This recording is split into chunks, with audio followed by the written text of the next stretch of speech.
பாலும் தெளிதேனும் பாகும் பருப்பும்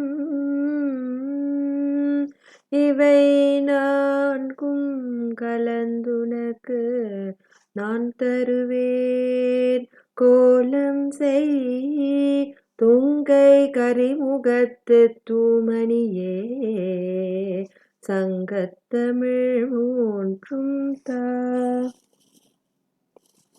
பிரேமாம்மா திருவடிகள் போற்றி.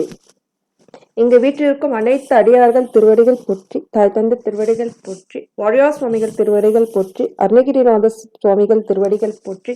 முருகப்பெருமான் திருவடிகள் போற்றி போற்றி. அம்மா வாய்ஸ் ஒழுங்கா கேக்குதுங்களாம்மா? சரிங்கம்மா சரிங்கம்மா.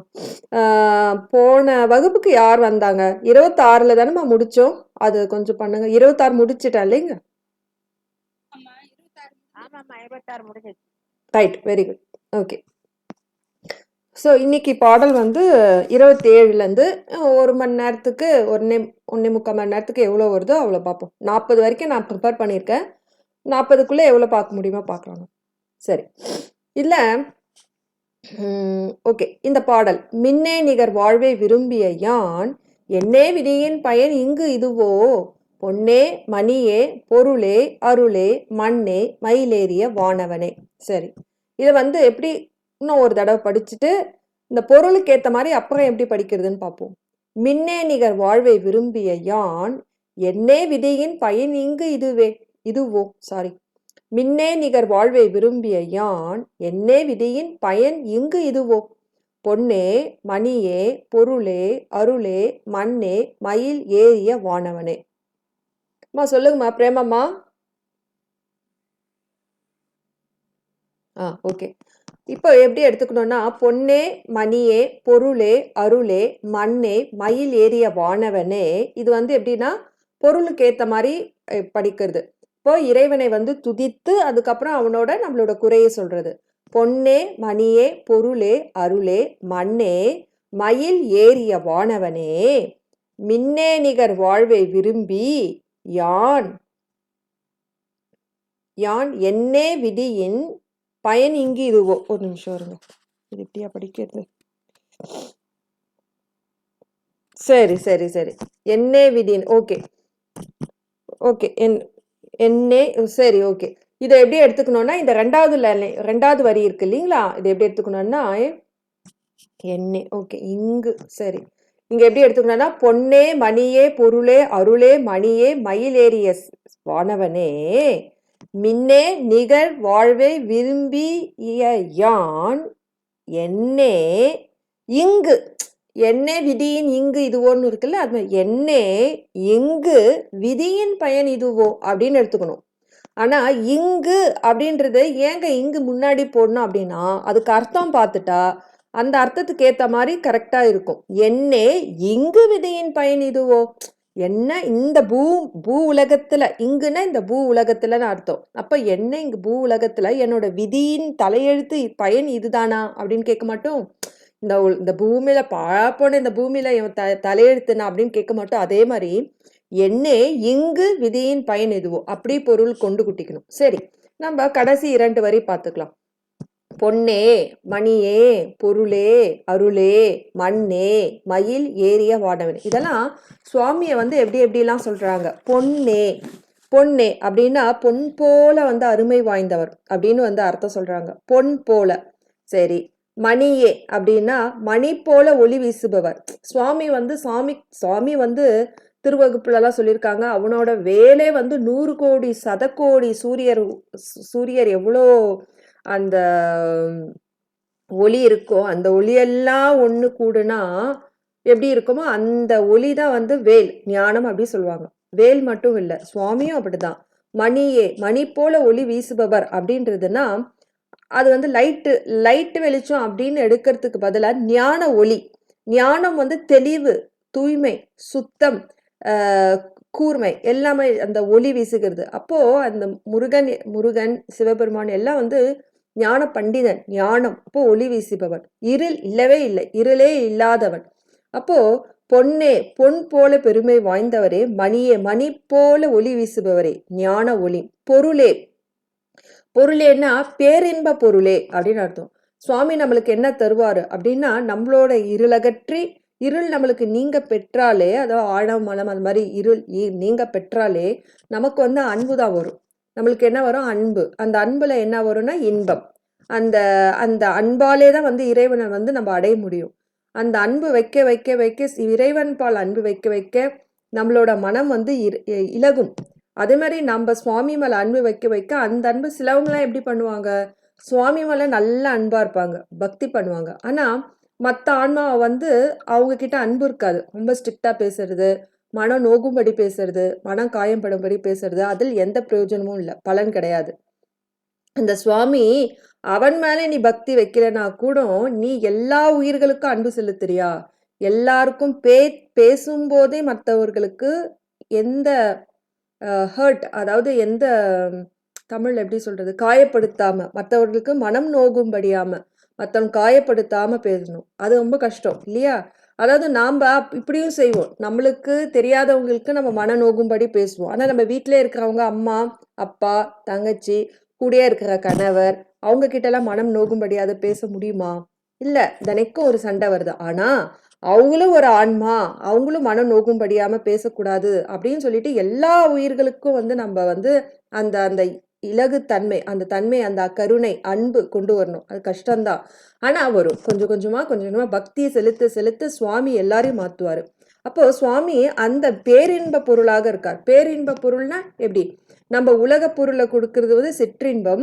அவன திருவடியை அடைந்து, அவனை அறிந்து, அவன் அன்பில் அழுந்தி, அவன் கருணையில் அழுந்தி, அவனே தியானிக்கும் போது கொடுக்க வந்து பேரின்ப பொருள். அதான் பொன்னே, பொன் போன்ற அருமை வாய்ந்தவரே, மணி போல ஒளி வீசுபவரே, ஞான ஒளி.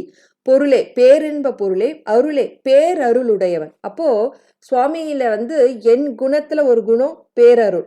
இப்ப 8 குணத்துல வந்து 50% 8 குணம் இருக்கு. என் குண பஞ்சரணை அப்படின்னு சொல்லி நம்ம பார்த்திருக்கோம். சுவாமிக்கு 8 குணங்கள். அதுல 50% குணம் வந்து கருணை. அவன் சிவத்துல சும்மாதான் இருக்கான். அந்த எதனால வந்து நமக்கு இந்த ஐந்தொழில் பண்றான், எதுக்கு பூமி இருக்கு, எதுக்கு வந்து இந்த தனு கரண புவனம் போகம் எல்லாம் எதுக்கு கொடுத்துருக்கான் அப்படின்னா கருணை. இந்த சுவாமி வந்து கருணை தான். அது இந்த உயிர்கள்லாம் வந்து நம் ஒரு சித்து பொருள், ஜடப்பொருள்ல வந்து உழன்று கிழன்று இருக்கு, இந்த ஆணவத்துல இருக்கு. இதுங்களுக்கு ஒரு நல்ல கதி கொடுக்க வேண்டாமா அப்படின்னு சொல்லிட்டு அந்த கருணையின் மூலமாக சக்தியின் வடிவத்தை தன் வடிவமாக கொண்டு பஞ்சகிருத்தியம் செய்து பல ஊழிக்காலங்கள் வந்து சிருஷ்டி திதி சம்ஹாரம் என்று பல பண்ணி பண்ணி பண்ணி பல உயிர்களை வந்து பல கோடி ஜென்மமாக வந்து உடம்பை மாற்றி மாற்றி மாற்றி மாற்றி இன்பத் துன்பத்தில் சுழல வச்சு அதுங்களுக்கு ஒரு அந்த வெறுப்பை கொடுத்து அதுக்கப்புறம் இறைவன் திருவடியில எடுத்து வைக்கிறான். இதெல்லாம் சும்மா இன்னைக்கு நேத்து செய்யற காரியம் கிடையாது. பல ஊழிக்காலமாக.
அம்மா திருச்சிற்றம்பலங்கம்மா.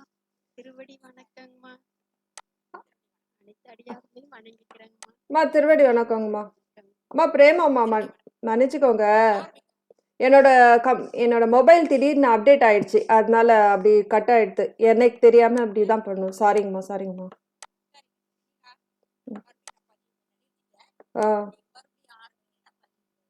சாரிங்கம்மா, சாரிங்கம்மா. இது சம்டைம்ஸ் எனக்கு தெரியாத தான் நடக்கும். மொபைல் எப்போ அப்டேட் ஆகுதுன்னு தெரியல. சாரி. அம்மா எது வரைக்குமா கேட்டுச்சு? எதுல கட்டாச்சுங்க? யாராச்சும் சொல்லுங்க.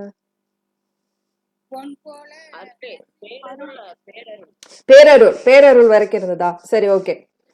அருளை வந்து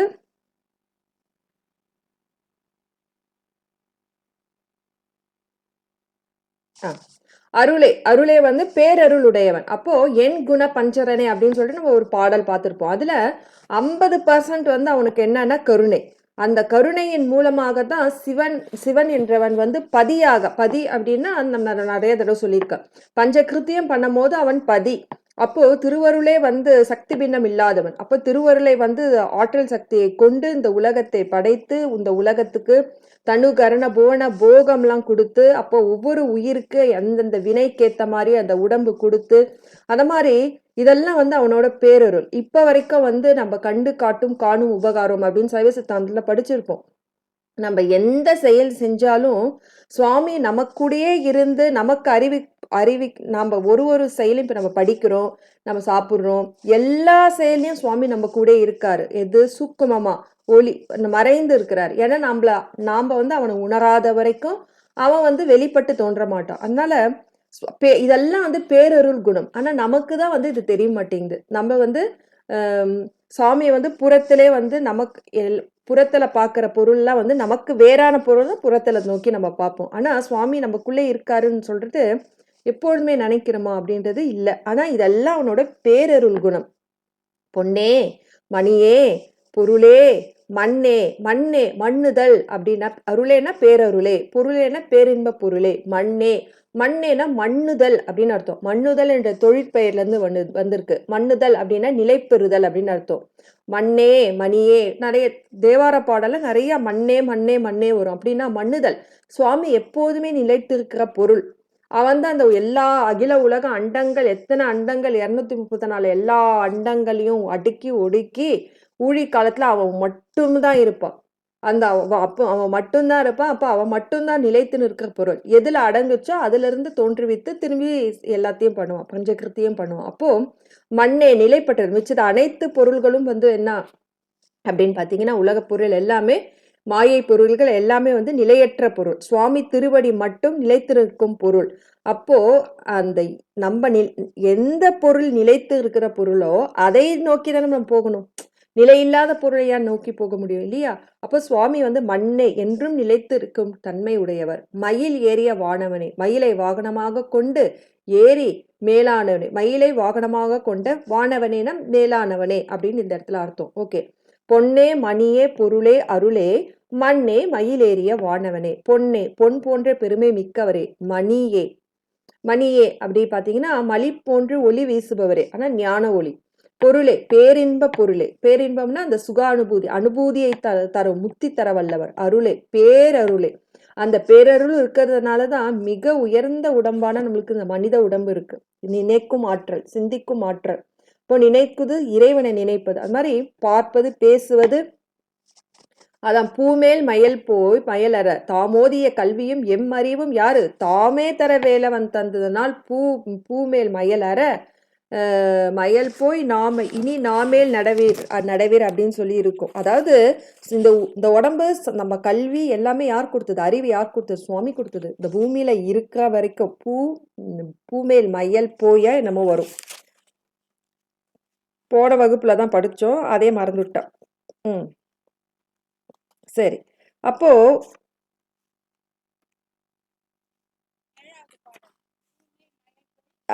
அறமை புனிர்வீர். சொல்லுங்க. நாமேல் நடவீர் இனியே அப்படின்னு சொல்லிட்டு இருக்கோம். அதாவது நாக்கு எதுக்கு பயன்படுத்திருக்காங்க? அவனோட துதி செய்வதற்காக பயன்படுத்திருக்காங்க. அதனால மண்ணேறிய வானவனே, மயிலேறிய வானவனே, நிலை பெற்றிருப்பவனே, மயில் ஏறிய வானவனே, மயிலை வாகனமாக கொண்ட வானவனே, மேலானவனே. இதுதான் இது 2 அடி. முதல் 2 அடி. மின்னே நிகர் வாழ்வை விரும்பிய யான். அதாவது மின்னே நிகர் வாழ்வை, அதாவது மின்னல் அப்படின்னா என்ன அர்த்தம்? மின்னல்னா வானத்துல மழை காலத்துல வரும், ஒரு க்ஷண நேரத்துல வந்து டக்குன்னு போயிடும் இல்லையா? அப்ப அது என்ன காட்டுது அப்படின்னா, அதையே வந்து ஒரு கொஞ்சம் கண்ணு சிமிட்டாம இருந்தாதான் நம்ம பார்க்க முடியும். சிமிட்டிட்டா டக்குன்னு போயிடும். அந்த மாதிரி உடனே வந்துட்டு உடனே போகும். அது போல வந்து இருக்கு நம்ம உலக வாழ்வு. எப்போ ஒரு குறிப்பிட்ட காலத்துல இருந்துட்டு அந்த குறிப்பிட்ட காலத்துல ஒருத்தவங்க வந்து ஒரு உடல் வந்து உயிர் விட்டு நீங்குச்சுன்னா மிஞ்சி மிஞ்சி 1 மாசம் யோசிப்போம். அதுக்கப்புறம் யோசிப்போமா? இல்ல.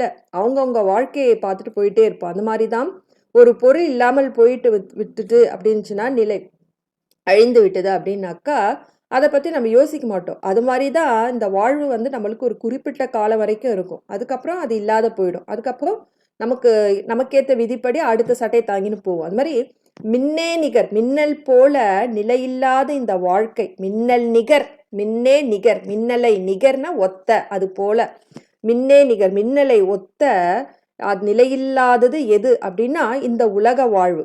அந்த உலக வாழ்வு வந்து என்ன பண்ற, விரும்பிய யான் அதுதான் நிலைத்திருக்கும் என்று விரும்பி இந்த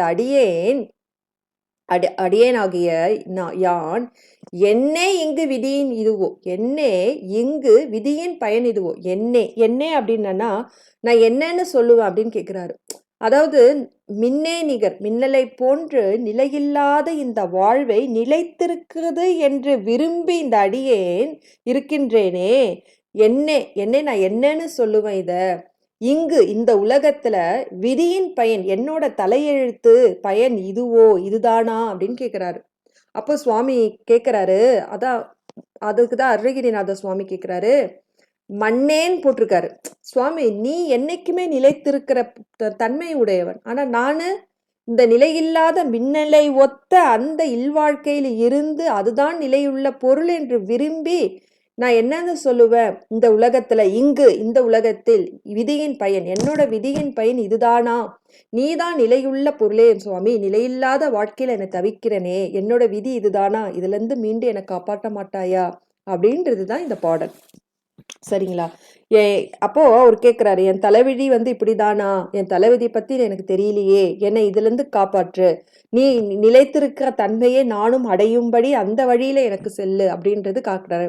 இது பாருங்களேன், மின்னே நிகர், நிலையில்லாத வாழ்வை, மின்னல் எப்படி வந்துட்டு போதோ அந்த மாதிரி நிலையில்லாத வாழ்வை அப்படின்றத அவரு அருணகிரிநாத சுவாமி எப்படி சொல்லிட்டு சொல்றாரு பாருங்களா. மண்ணே நீ நிலைத்திருக்கும் பொருள், நீ நிலைத்திருக்க தன்மை என்றும் அழியாதவன், ஆனா அடியேன் மின்னே நிகர், மின்னலை ஒத்த இப்படி தோன்றி மறையும் நிலையில்லாத மின்னலை போன்ற இந்த வாழ்வு, இந்த உலக வாழ்வில் விரும்பி அதுதான் நிலைத்து நிற்கும் என்று விரும்பி யான் இந்த அடியேன் என்னன்னு சொல்லுவேன். இங்குன்னா வந்து இவ்வுலகத்தில் விதியின் பயன், என்னோட விதியின் பயன் இதுதானா அப்படின்னு அர்த்தம். சரி, இந்த பாடலை ஒரு தடவை சொல்லிட்டு அடுத்த பாடல் போய்க்கலாம். இதோட வந்து கருத்துரை அப்படின்னு பாத்தீங்கன்னா, ஆமா, அதாவது நிலையில்லாத வாழ்வை அகற்றி, அதாவது நிலையில்லாத வாழ்வை வந்து அகற்றி, அறியாமை அகற்றி, அனுபூதி அருள் அப்படின்றது இந்த பாடல். சரி, ஏன்னா மண்ணேன்னு போட்டிருக்கார். மண்ணேன்னா நிலைத்திருக்கும், முக்தி தன்மை, முக்தி என்னைக்குமே நிலைத்திருப்பது இல்லையா, முக்தி அழியாது. சுவாமி திருவடி அடைந்துட்டா மீண்டும் பிறப்பு வாரா தன்மைதான். சரி, இதை எப்படி படிக்கிறதுன்னு ஒரு தடவை பார்ப்போம். பொன்னே மணியே பொருளே அருளே மண்ணே மயிலேறிய வாடவனே, கடைசி 2 லைன், 2 வரிகள். பொன்னே, பொன் போன்ற பெருமை மிக்கவரே, மணியே, மணி போல ஒளி வீசுபவரே, ஞான ஒளி வீசுபவரே, பொருளே, பேரின்ப பொருளே, முக்தி தர வல்லவன், பேரின்பத்தை தர வல்லவன். ஓகே, அருளே, பேரருள் உடையவன். ஓகேவா? மண்ணே, என்றும் நிலைத்திருக்கும் தன்மை உடையவன். அப்பேற்பட்ட முருகா, நீ எப்பேற்பட்டவன், மயிலேறிய வானவன், மயிலை வாகனமாக கொண்டு மேலானவன். அப்படி இருக்கிற நீ மின்னே நிகர் வாழ்வை விரும்பிய யான், மின்னலை ஒத்த, மின்னலை எப்படி தோன்றி மறைகிறதோ நிலையில்லாது இருக்கின்றதோ அது போல அதை ஒத்த அந்த இல்வாழ்க்கையில் நீ அதை விரும்பி அது நிலைத்திருக்கும் என்று விரும்பி யான் இந்த அடிமையாகிய சிறியேன் ஆகிய அறிவின்மையாகிய யான் என்னன்னு சொல்லுவேன். இங்கு அப்படின்னா இந்த பூ உலகத்தில் என் விதியின் பயன், என்னுடைய விதியின் பயன் இதுதானோ முருகா, இதிலிருந்து என்னை காப்பாற்று. அப்போ நிலையில்லாத வாழ்வை நீக்கி உன் நிலையுள்ள அந்த திருவேடி பேரை குடு அப்படின்றது தான் இந்த பாடலோட கருத்துரை. ஓகேங்களா? அடுத்தது போலாங்களா?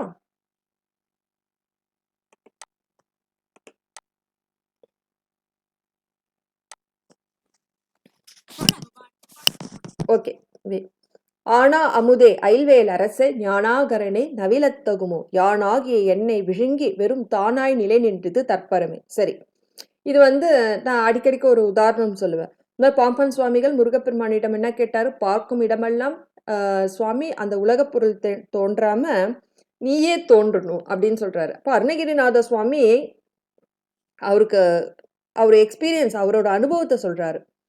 எப்படி சொல்றாரு அப்படின்னா, ஆனா அமுதே அயில்வேல் அரசு ஞானாகரனே நவிலத்தகுமோ யானாகிய என்னை விழுங்கி வெறும் தானாய் நிலை நின்றது தற்பரமே. ஓகே, இது எப்படி கொண்டு குட்டி படிக்கிறது அப்படின்னா, முதலந்து தான் படிக்கணும். ஏன்னா சுவாமிகள் வந்து அவர் தன் அனுபவத்தை சொல்றார். அருணகிரிநாத சுவாமிகள் தன்னுடைய அந்த அனுபவத்தை வந்து சொல்றாரு. எப்படி சொல்றாருன்னா, அதாவது அந்த அனுபூதி பெற்ற போது அந்த பயன் மட்டும் சொல்றாரு. அந்த அனுபவத்தை சொல்ல முடியாது. ஆனா அது எப்படி சொல்றாருன்னா, ஆனா அமுதே அயில்வேல் அரசே ஞானாகரனே ஞானாகரனே யான் ஆகிய என்னை விழுங்கி வெறும் தானாய் நிலை நின்ற தற்பரம் நவிலத்தகுமோ அப்படி எடுத்துக்கணும்.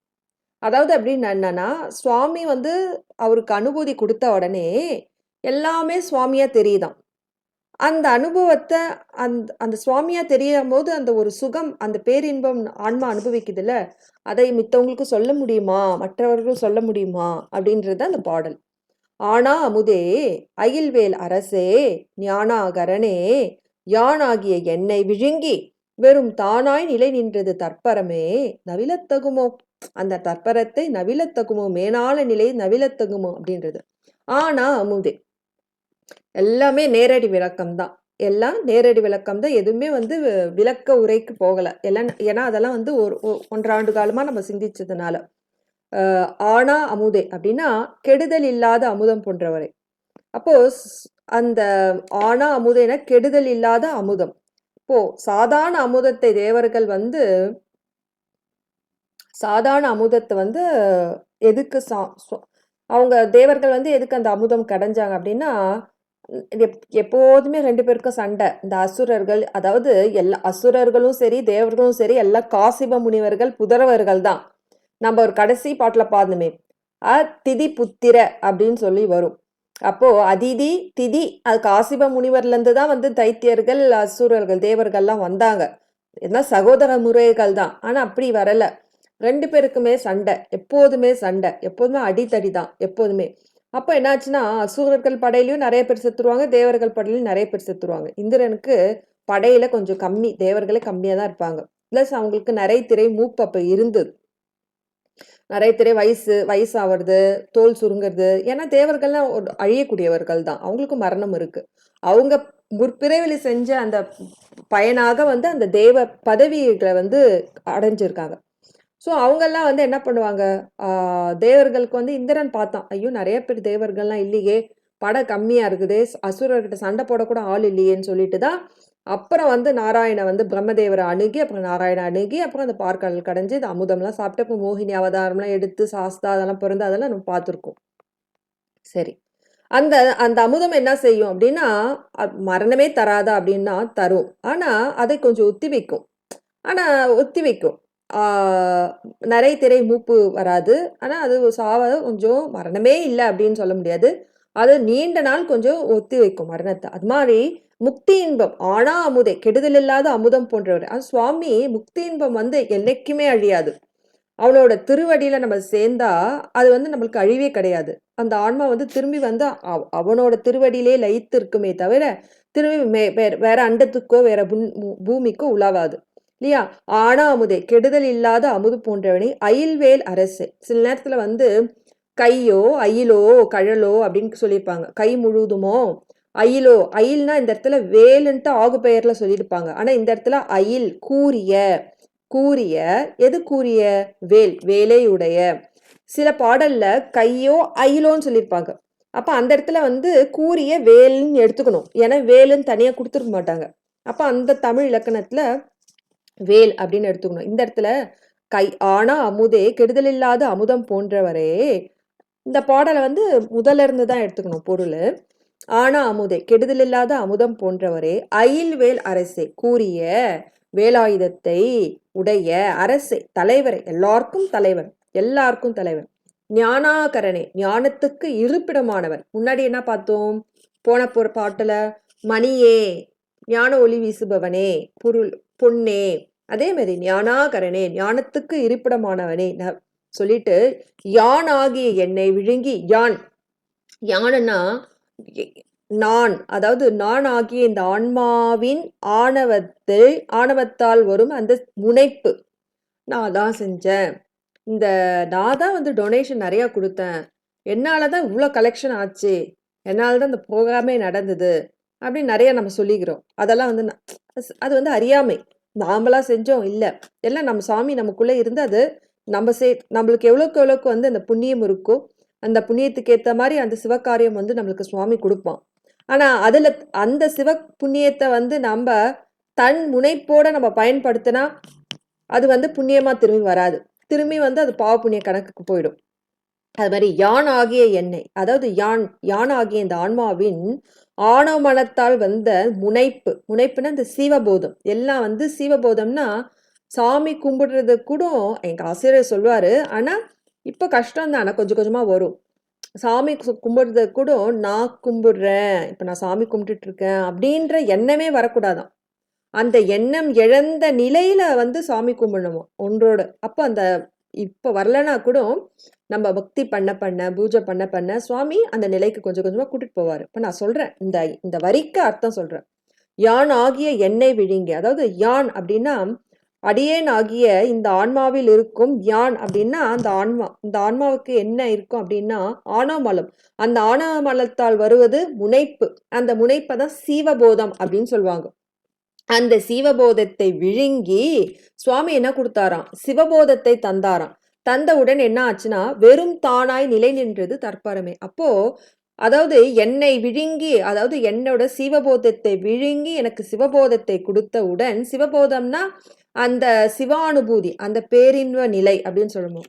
அது கொடுத்த உடனே என்ன ஆகும்னா வெறும் தானாய் நிலை நின்றது தற்பரமே. அனைத்தும் என்ன ஆச்சுன்னா தானாய் அவனாக தோன்றி நின்றது அந்த நிலைத்து நின்ற எல்லா பொருளும் அவனாக தோன்றி நின்றது இல்ல, அந்த தற்பரத்தை, அந்த மேலான நிலையை, அந்த மேலான அந்த அனுபவ நிலையை உணர்ந்தால் ஒழிய உணர முடியும் தவிர, அதுக்கப்புறம் 2வது லைன்ல வரணும், நவிலத்தகுமோ பிறருக்கு சொல்ல முடியுமோ அப்படின்னு சொல்றாரு. திரும்பி சொல்றாங்க கடைசி 2 வரி. யான் ஆகிய என்னை விழுங்கி, யான் என்ற ஆணவ மலத்தில் இருக்கும் அந்த முனைப்பாகிய இந்த சீவபோதத்தை விழுங்கி, அந்த சிவபோதத்தை, அதாவது சீவபோதத்தை விழுங்கி சிவபோதத்தை தந்தவுடன் வெறும் தானாய் நின்றது. அதாவது சுவாமி நம்ம ஆணவ மலத்தை அழித்து சுவாமி நம்மளோடு, அதாவது அந்த சுவாமியும் நாமும் கலந்து இருக்கோம் என்ற எண்ணமே இல்லாம ஒரு நிலை இருக்கும். எண்ணமற்ற அந்த நிலையில அந்த பேரின்பத்துல சுவாமியோட கலக்கும் போது எல்லாமே சுவாமியாகவே தெரியும். அனைத்தும் வெறும் தானாய் நிலை நின்றது. அனைத்தும் பார்க்கும் இடமெல்லாம் அவனாக நிலை நின்றது தற்பரம். அந்த மேலான அந்த அனுபவத்தை உணர்ந்தால் ஒழிய ஒன்றும் பண்ண முடியாது. அதுதான் நவிலத்தகுமோ அப்படின்னு சொன்னாரு. சரிங்களா? திரும்பி ஒரு தடவை சொல்றேன். ஆனா அமுதே அயில்வேல் அரசே கெடுதல் இல்லாத அமுதம் போன்றவனே. ஏன்னா முக்தி இன்பம் கெடுதல் இல்லாதது, எப்போதுமே அது கழிவில்லாதது. ஆனா அமுதே கெடுதலில்லாத அமுதம் போன்றவனே, அயில்வேல் அரசே கூறிய வேலாயுதத்தை ஏந்திய அரசனே, ஞானாகரனே ஞானத்திற்கு உறைவிடமாக இருப்பவனே, யானாகிய எண்ணெய் விழுங்கி. யானாகிய எண்ணெய் விழுங்கி அப்படின்னா அந்த அடியேனுடைய ஆன்மாவாகிய அதுல இருக்கும் அடியேனுடைய ஆணவத்தால் வரும்.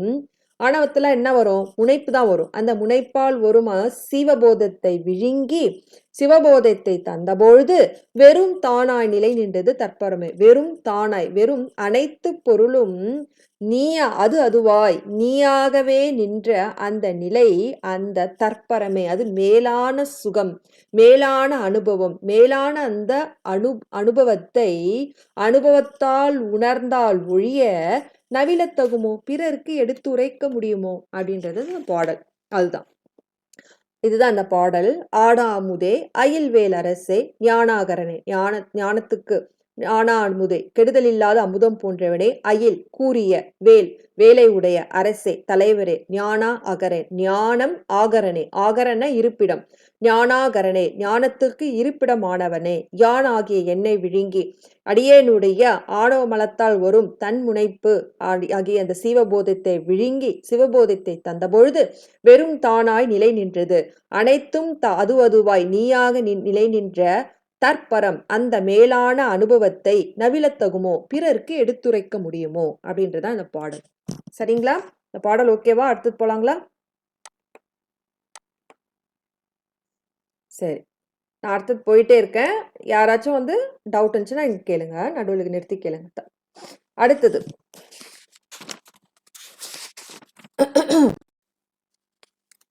ஓகே.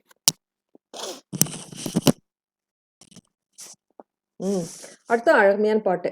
இல்லே எனும் மாயையில் இட்டனே நீ பொல்லேன் அறியாமை பொறுத்திலைய மல்லேபுரி பன்னிரு வாகுவில் என் சொல்லே புனையும் கூர்வேலவனே.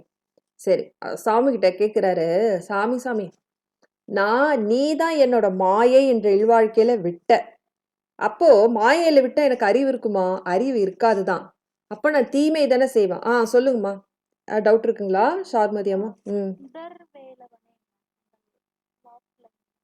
சுடர் வேலவனே. நான் தப்பா படிச்சுட்டேனா? சரிங்கம்மா ஓகேங்க.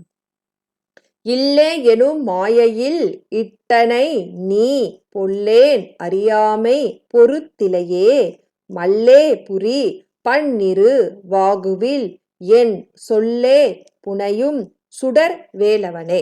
ஓகே, சுடர் வேலவனே. சுடர் கதிர் வேலவன், சுடர் வேலவன், அயில் வேலரசே எல்லாம் வந்து அந்த சுடர் ஞானத்தை குறிக்குது. சரி, சுடர் கதிர். ஓகே. இல்லே எனும் மாயையில் இட்டனை நீ இல்லே எனும் மாயில் இட்டனை நீ பொல்லேன் அறியாமையும் புரித்திலையே மல்லேபுரி பன்னிரு வாகுவில் என் சொல்லே புனையும் சுடர் வேலவனே. ஓகே, மல்லேபுரி கடைசி 2 லைன் வச்சுக்கோங்க. மல்லேபுரி அப்படின்னா அந்த சுவாமியோட புயம் அந்த எப்படி இருக்கான், மற்போர் புரிகிற மாதிரி இருக்கான். மற்போர்னா கையிலே குத்து சண்டை போடுவாங்க. அதுக்கு வந்து இந்த எந்த கருவியும் தேவையில்ல. நம்மளோட அந்த புயத்தோட அந்த வலிமை தான் நமக்கு தேவை இல்லையா? அப்போ மற்போர் புரியும் அளவுக்கு வலிமை மிகுந்த அந்த புயம் எப்படி இருக்கான்? பல்லே புரினா மற்போர் புரியும் அளவுக்கு பன்னிரு வாகுவில். அப்படி அந்த பன்னிரு சுவாமிக்கு எத்தனை கை? 12 கை. நக்கீர சுவாமி வந்து செட்டா சொல்றாரு. முதல் 2 கை என்ன பண்ணும், அடுத்த 2 கை என்ன பண்ணும், அடுத்த 2 கை என்ன பண்ணும் அப்படின்னு 12 கைக்கு என்னென்ன ஆயுதம் வச்சிருக்காங்க சுவாமி, என்னென்ன தொழில் பண்ணுறோம் அப்படின்னு சொல்லிட்டு இதை வந்து அந்த திருச்செந்தூர் புராணத்துல வந்து சொல்லுவாங்க. அந்த திருச்செந்தூருக்கு அந்த நக்கீர சுவாமிகள் வந்து 6 படை வீட்டுல இந்த திருச்செந்தூர்ல சுவாமிக்கு 6 முகம் என்னென்ன செய்யும், அந்த முகத்துக்கேத்த கை என்னென்ன பண்ணும், என்ன ஆயுதம் வச்சிருக்கு, எத்தொழில் பண்ணும் அப்படின்றத வந்து அவ்வளோ அழகா சொல்லியிருப்பாரு. அது மாதிரி மல்லே புரி மற்போர் புரிகின்ற பன்னிரு வாகுவில் பன்னிரு அந்த தோளில் என் சொல்லே புனையும் சுடர் வேலவனே. அப்போ அருணகிரிநாதர் சொல்றாரு, அந்த உன்னோட பன்னிரு புயத்துல சுவாமி என்னோட நான் இந்த சிறியன் ஏதோ நீ கவி கொடுத்தா அதை நான் பாடுறேன், எனக்குன்னு எதுவும் கிடையாது. அந்த மாதிரி என் சொல்லே தமிழ் பாக்களால் வந்து அந்த வடித்த அந்த பாமாக்களை புனைந்து சுடர் வேலவன் அதை நீ தரித்து கொண்டு, புனையும்னா அந்த தரித்து கொண்டு அணிந்து கொண்டு, எப்படிப்பட்ட வேலவன்? சுடர் வேலவன். நான் எப்படி சுடர் வேலவன்? அந்த ஞானம் பொருந்தியதான் வேணும். ஒளி வீசிய ஒளி பொருந்திய வேற்படை உடைய வேலவனே அப்படின்னு அர்த்தம். ஓகேவா? அப்போ இந்த ஒளி அப்படின்னாலே ஞானம் தான் குறிக்குது. மல்லேபுரி மற்போர் செய்யும் பன்னிரு வாகுனா அந்த புயம் 12 தோளிலையும் என் சொல்லே புனையும். என் சொல்லே புரியும். அதாவது இந்த அடியனுடைய அந்த இயற்தமிழால் இயற்றிய அந்த பாமாக்களை புனையும் அணிந்து கொள்ளும் சுடர் வேலவனே, ஒளி பொருந்திய வேற்படை உடைய வேலாயுத கடவுளே, இல்லே எனும் மாயையில் இட்டேனே. இல்லைன்னா இல்ல அது இல்லை அப்படின்னு சொல்றேன். அந்த இல்ல கிடையாது. இல் அப்படின்னா இல்வாழ்க்கை அப்படின்னு அர்த்தம். இல்னா இல்வாழ்க்கை. அப்போ இல்லே என்னும் இல்வாழ்க்கை என்னும் மாயையில் பெரிய மாயை என்ற படுகுழியில் இட்டனை நீ என போயின்னு இட்டுட்ட, அதுல இருந்து என்னை விட செஞ்சுட்ட. இட்டனை நீ என்னை வந்து அதில் வந்து அகப்பட வச்சுட்ட. இல்லே இல் அப்படின்னா இல்வாழ்க்கை. இல்வாழ்க்கை என்னும் மாயை என்னும் படுகுழியில் இட்டனை என அதில் போ என்று அகப்பட செய்து விட்டாய். பொல்லேன் அறியாமை. பொல்லேன் ஏன்னா நான் ஏற்கனவே வந்து அறிவு இல்லை, அதையே என்ன மாயையில் வேற தள்ளி விட்ட. அப்போ அந்த மாயை வந்து என்ன பண்ணும், பொய்யே உண்மையை காட்டும், உண்மையை பொய்யை காட்டும். அப்போ நான் என்ன பண்ணுவேன், அதில் குழம்பி எனக்கு அதில் அறிவு தெளிவாக இருக்குமா? இல்லை. பொல்லேன். பொல்லேன்னா அப்படி மாயையில் இருந்தால் சாதாரணமே அறிவு கம்மி தான். அப்போ மாயையில் வர என்னை விட்டுட்டேன். அதையே கொஞ்சம் இருக்கிற அறிவை நல்லா நான் குழப்பி விட்டுரும். உள்ளியில் இருக்கிறத பொய்யின்னு காட்டும், உண்மையை வந்து மாற்றி மாற்றி காட்டி விட்டுரும். அப்போ நான் என்ன பண்ணுவேன், பொல்லேனா தான் ஆவேன். இப்போ தீங்கு செய்பவரோனா தான் ஆயிடுவேன் நான். அப்படி ஏன் தப்பா? இல்லை, நீ மாயில ஊட்டுறதுனால அப்படி ஆயிட்ட அப்படியே சொல்றாரு. பொல்லேன் இப்போ தீமை நிறைந்தவன், இப்போ தீமை புரிவன். ஏன்? நீ தான் மாயில இட்டனையே. பொல்லேன் அடியேன் தீமையே புரிகின்றவன் அறியாமை பொறுத்திலையோ. அந்த அறியாமையை நீ பொறுக்க மாட்டாயா அப்படின்னு கேட்குறாரு. முருகா, என்னோட பாமாக்களை கூட நீ வந்து நீ புனைஞ்சிக்கிட்டேயே, என்னோட அடியனோட தீவினை நான் அறிஞ்சு பண்றேனா? இல்லை, மாயையில இட்டதனால அந்த அறியாமையிலால பண்ற அந்த அறியாமையை நீ பொறுத்துக்க மாட்டியா அப்படி கேட்குறாரு. சுவாமி கிட்ட எவ்வளோ அழகா கேட்குறாரு பார். நம்ம சுவாமி கிட்ட தானே இதெல்லாம் கேட்க முடியும். சரி, அதுதான் மல்லேபுரி பன்னிரு வாகுவில் மற்போர் புரிகின்ற அந்த பன்னிரு வாகுனா புயம், அந்த சொல், அந்த பன்னிரு வாகுவில் புயத்தில் என் சொல்லே புனையும் என் அடியேனுடைய அந்த பாமாக்களே அணிந்து கொள்ளும் சுடர் கொலி வீசும் வேலவனே, வேலாயுதத்தை ஏந்திய வேற்படையை உடைய வேலாயுத கடவுளே, முருகக் கடவுளே. இல்லே எனும் மாயிலிட்டனே. இல் என்றும் இந்த இல்வாழ்க்கையில் எனும் மாயையில் இட்டனை நீ, எனும் மாயையில் இந்த படுகுழியில் இட்டனை நீ. அப்போ இந்த இட்டனைனா அதுல மாட்டிக்க செய்ய விட்டாய், அகப்பட செய்ய விட்டாய் அப்படின்னு அர்த்தம். பொல்லேன் அறியாமை பொறுத்திலையோ. அப்போ நான் மாயில் இட்டன நான் பொல்லை தீமையை உடையவன், தீமை செய்பவன், அது அவனோட அறியாமையை நீ பொறுக்க மாட்டியா முருகா? அறியாமையே பொறுத்திலையே அப்படின்னு கேட்கிறார். பொறுக்க மாட்டியா? பொறுத்து எனக்கு அந்த மாய வாழ்க்கையிலிருந்து மீட்டு உன் அனுபூதி வாழ்க்கைக்கு நீ எடுத்து செல், உன் திருவடி பேற்றுக்கு என்னை எடுத்து செல் அப்படின்றது தான் இந்த உட்கருத்து உள்ள. சரிங்களா? சரி, திரும்பி பார்ப்போம். மல்லேபுரி மற்போர் புரிகின்ற பன்னிரண்டு வாகுவில் 12 புயத்தில் என் அடியேனுடைய சொல்லே பாமாலையை புனையும் அணிந்து கொள்ளும் சுடர் ஒளி வீசும் வேலவனே, வேற்படை உடைய வேலாயுத கடவுளே. இல்லே இல் எனும், இல்லைன்னா இல்வாழ்க்கையிலே, எனும் இல்வாழ்க்கை எனும் மாயையில், இல்வாழ்க்கை எனும் மாயையில் வாழ்க்கை, இல்லே எனும் மாயையில், இல்லே இல்வாழ்க்கை எனும் மாயையில் இட்டனே நீ என்னை அகப்பட செய்தாய். பொல்லேன் தீமை உடையவன் அறியாமை ஆகையினால் அடியேனுடைய அறியாமையை பொறுத்திலையோ, பொறுக்க மாட்டாயா முருகா அப்படின்னு கேட்கிறார். அதுதான். சரிங்களா? மல்லேபுரி பன்னிரு வாகுவில் என்ன சொல்லே புரியும் சுடர் வேலவனே, இல்லே எனும் மாயையில் இட்டனை நீ பொல்லேன் அறியாமை பொறுத்திலையே அப்படின்னு கேட்கிறார். சரிங்களா? அடுத்த பாட்டு போலாம். அப்படியே நான் வேகமா போயிட்டு இருக்கேன். 2 தடவை சொன்னாலும் ஏதாவது டவுட் இருந்துச்சுன்னா நடுவில் நிறுத்தி கேட்கலாம். அடுத்தது ஓகே, செவ்வான் உருவி. சரிம்மா தேங்க்யூம்மா கலாதியம்மா. செவ்வான் உருவில் திகழ் வேலவன் அன்று ஒவ்வாதது என உணர்வித்ததுதான் அவ்வாறு அறிவார் அறிகின்றது அலால் எவ்வாறு ஒருவருக்கு இசைவிப்பதவே. இப்போ முன்னாடி ஒரு பாட்டு பார்த்தோம்ல, யானாகிய எண்ணெய் விழுங்கி வெறும் தானாய் நிலை நின்றது தற்பரமே நவிலத்தகுமோ அப்படின்னு சொல்றாரு. இப்போ சுவாமி எனக்கு அனுபூதி கொடுத்த உடனே எல்லாமே சுவாமியா தெரிஞ்சுது. அந்த அந்த அந்த எனக்குள்ளே இருக்கிற சாமி, நான் என்னக்குள்ளே இருக்கிற சாமியை பார்த்தாலே ஒரு சுகம். இப்போ என்னை சுத்திலும் இருக்குது, அப்போ எவ்வளவு சுகம், அதை எப்படி சொல்றது அப்படின்னு ஒரு பாட்டு நம்ம பார்த்தோம்ல. அத மாதிரி தான் இது. சுவாமி எனக்கு உபதேசம் பண்ணாரு. அந்த உபதேசத்தால வர அனுபவத்தை அந்த உபதேச முறையில் அனுபவத்தால் உணருமே தவிர மற்றவங்களுக்கு இப்படி இருக்கும், அந்த பேரின்பம் இப்படி இருக்கும் அப்படின்னு எடுத்து சொல்ல முடியாது. எப்படி ஒரு கணவன் மனைவி சிற்றின்பத்தை அவங்களுக்கு மட்டும்தான் தெரியும், மற்றவங்களுக்கு அதை சொல்ல முடியாது. அவங்கவுங்க அந்தந்த நிலையில வந்து அனுபவிக்கணும். அதே மாதிரி ஏதோ ஒரு ஸ்வீட்டா ஏதாச்சும் ஒரு ஸ்வீட் நம்ம சாப்பிடும் போது நமக்கு வந்து குலோப் ஜாம் சாப்பிட்றோன்னு வச்சுக்கோங்களேன். அது வந்து பிடிக்குமா எல்லாருக்கும்? சரி. அந்த குலோப் ஜாம் சாப்பிட்றோன்னு வச்சுக்கோங்களேன். அவங்க பிரேமம்மா சொல்றாங்க, "அத்தாம்மா அது நல்லா இனிக்குதும்மா." அப்போ அவங்க நினைக்கிற இனிப்பு வேற, நான் நினைக்கிற இனிப்பு வேற.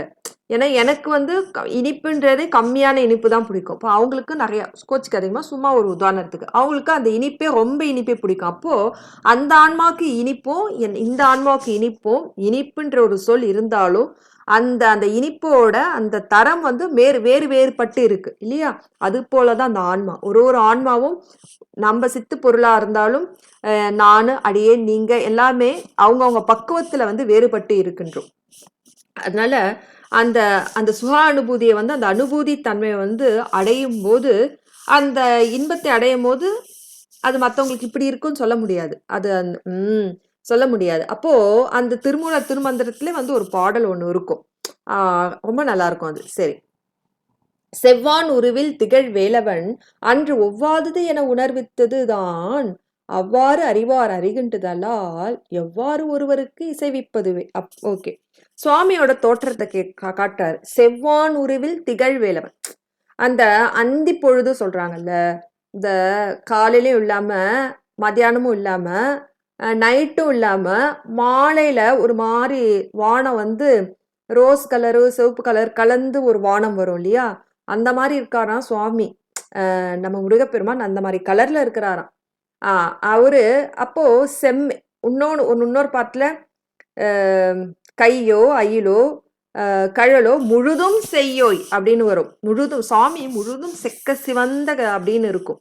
இந்த இடத்துல செவ்வான் உருவில் திகழ் வேலவன். அந்த அந்தி மாலை நேரத்துல அந்த காலைக்கும் இல்லாம நைட்டுக்கும் இல்லாம அந்த மாலை பொழுதுல அந்த அந்த வானம் வந்து சூரியன் வந்து அப்படியே இறங்கும் போது அந்த சூரிய கதிர்கள் வந்து அந்த அந்த கொஞ்சம் கொஞ்சம் இருக்கிற அந்த மேகமூட்டத்துல படும் போது அதுவும் அந்த அந்த மாதிரி ஒரு மாதிரி செவப்பும் இல்லாம பிங்க் இல்லாம ரோஸ் இல்லாம ஒரு மாதிரி ஒரு கலர் இருக்கும். அது மாதிரி செவ்வான் உருவில் திகழ்வேலன். ஓகேவா? அந்த செம்மையான வான உருவத்துடன் திகழ்கின்ற வேலவன். அந்த செம்மை அப்படின்றது வந்து சுவாமி அந்த கலர்ல மட்டும் இருக்காருன்னு நினைக்க கூடாது. அந்த ஆன்மாக்களை செம்மைப்படுத்துபவன். ஆன்மாக்களை ஒழுக்க நெறியில் அன்பு நெறியில் அந்த அறநெறியில் வழுவ செய்து அவன் திருவடிக்கு அழைத்து செல்லும் செம்மை முக்தி பேரு கொடுக்கும் செம்மை குணம் உடையவன். அதை எடுத்துக்கணும். செவ்வான் உருவில் திகழ் வேலவன். செம்மையான அந்த வான உருவத்துடன் திகழ்கின்ற யாரு? வேலவன், வேற்பெருமான், முருகப்பெருமான், வேலை ஏந்திய பெருமான். அன்று அன்னைக்கு ஒரு நாள், அன்றுனா அன்றே முன்னாளில் அன்றொரு நாள் ஒவ்வாதது என உணர்வித்ததுதான். ஒவ்வாதது ஒவ்வாததுன்னா ஒப்புமே உடையார், ஒப்புமே இல்லாதது என உணர்வித்துதான். ஒவ்வாதது என உணர்வித்துதான். ஒவ்வாதுன்னா ஒவ்வாதது அப்படின்னா நிகரானது இல்லைன்னு அர்த்தம். எது நிகரானது இல்லைன்னா என உணர்வித்ததுதான். என உணர்வித்தது அப்படின்னா என்னன்னா, சுவாமி வந்து உபதேசம் பண்ணார்ல அருணகிரிநாத சுவாமிக்கு.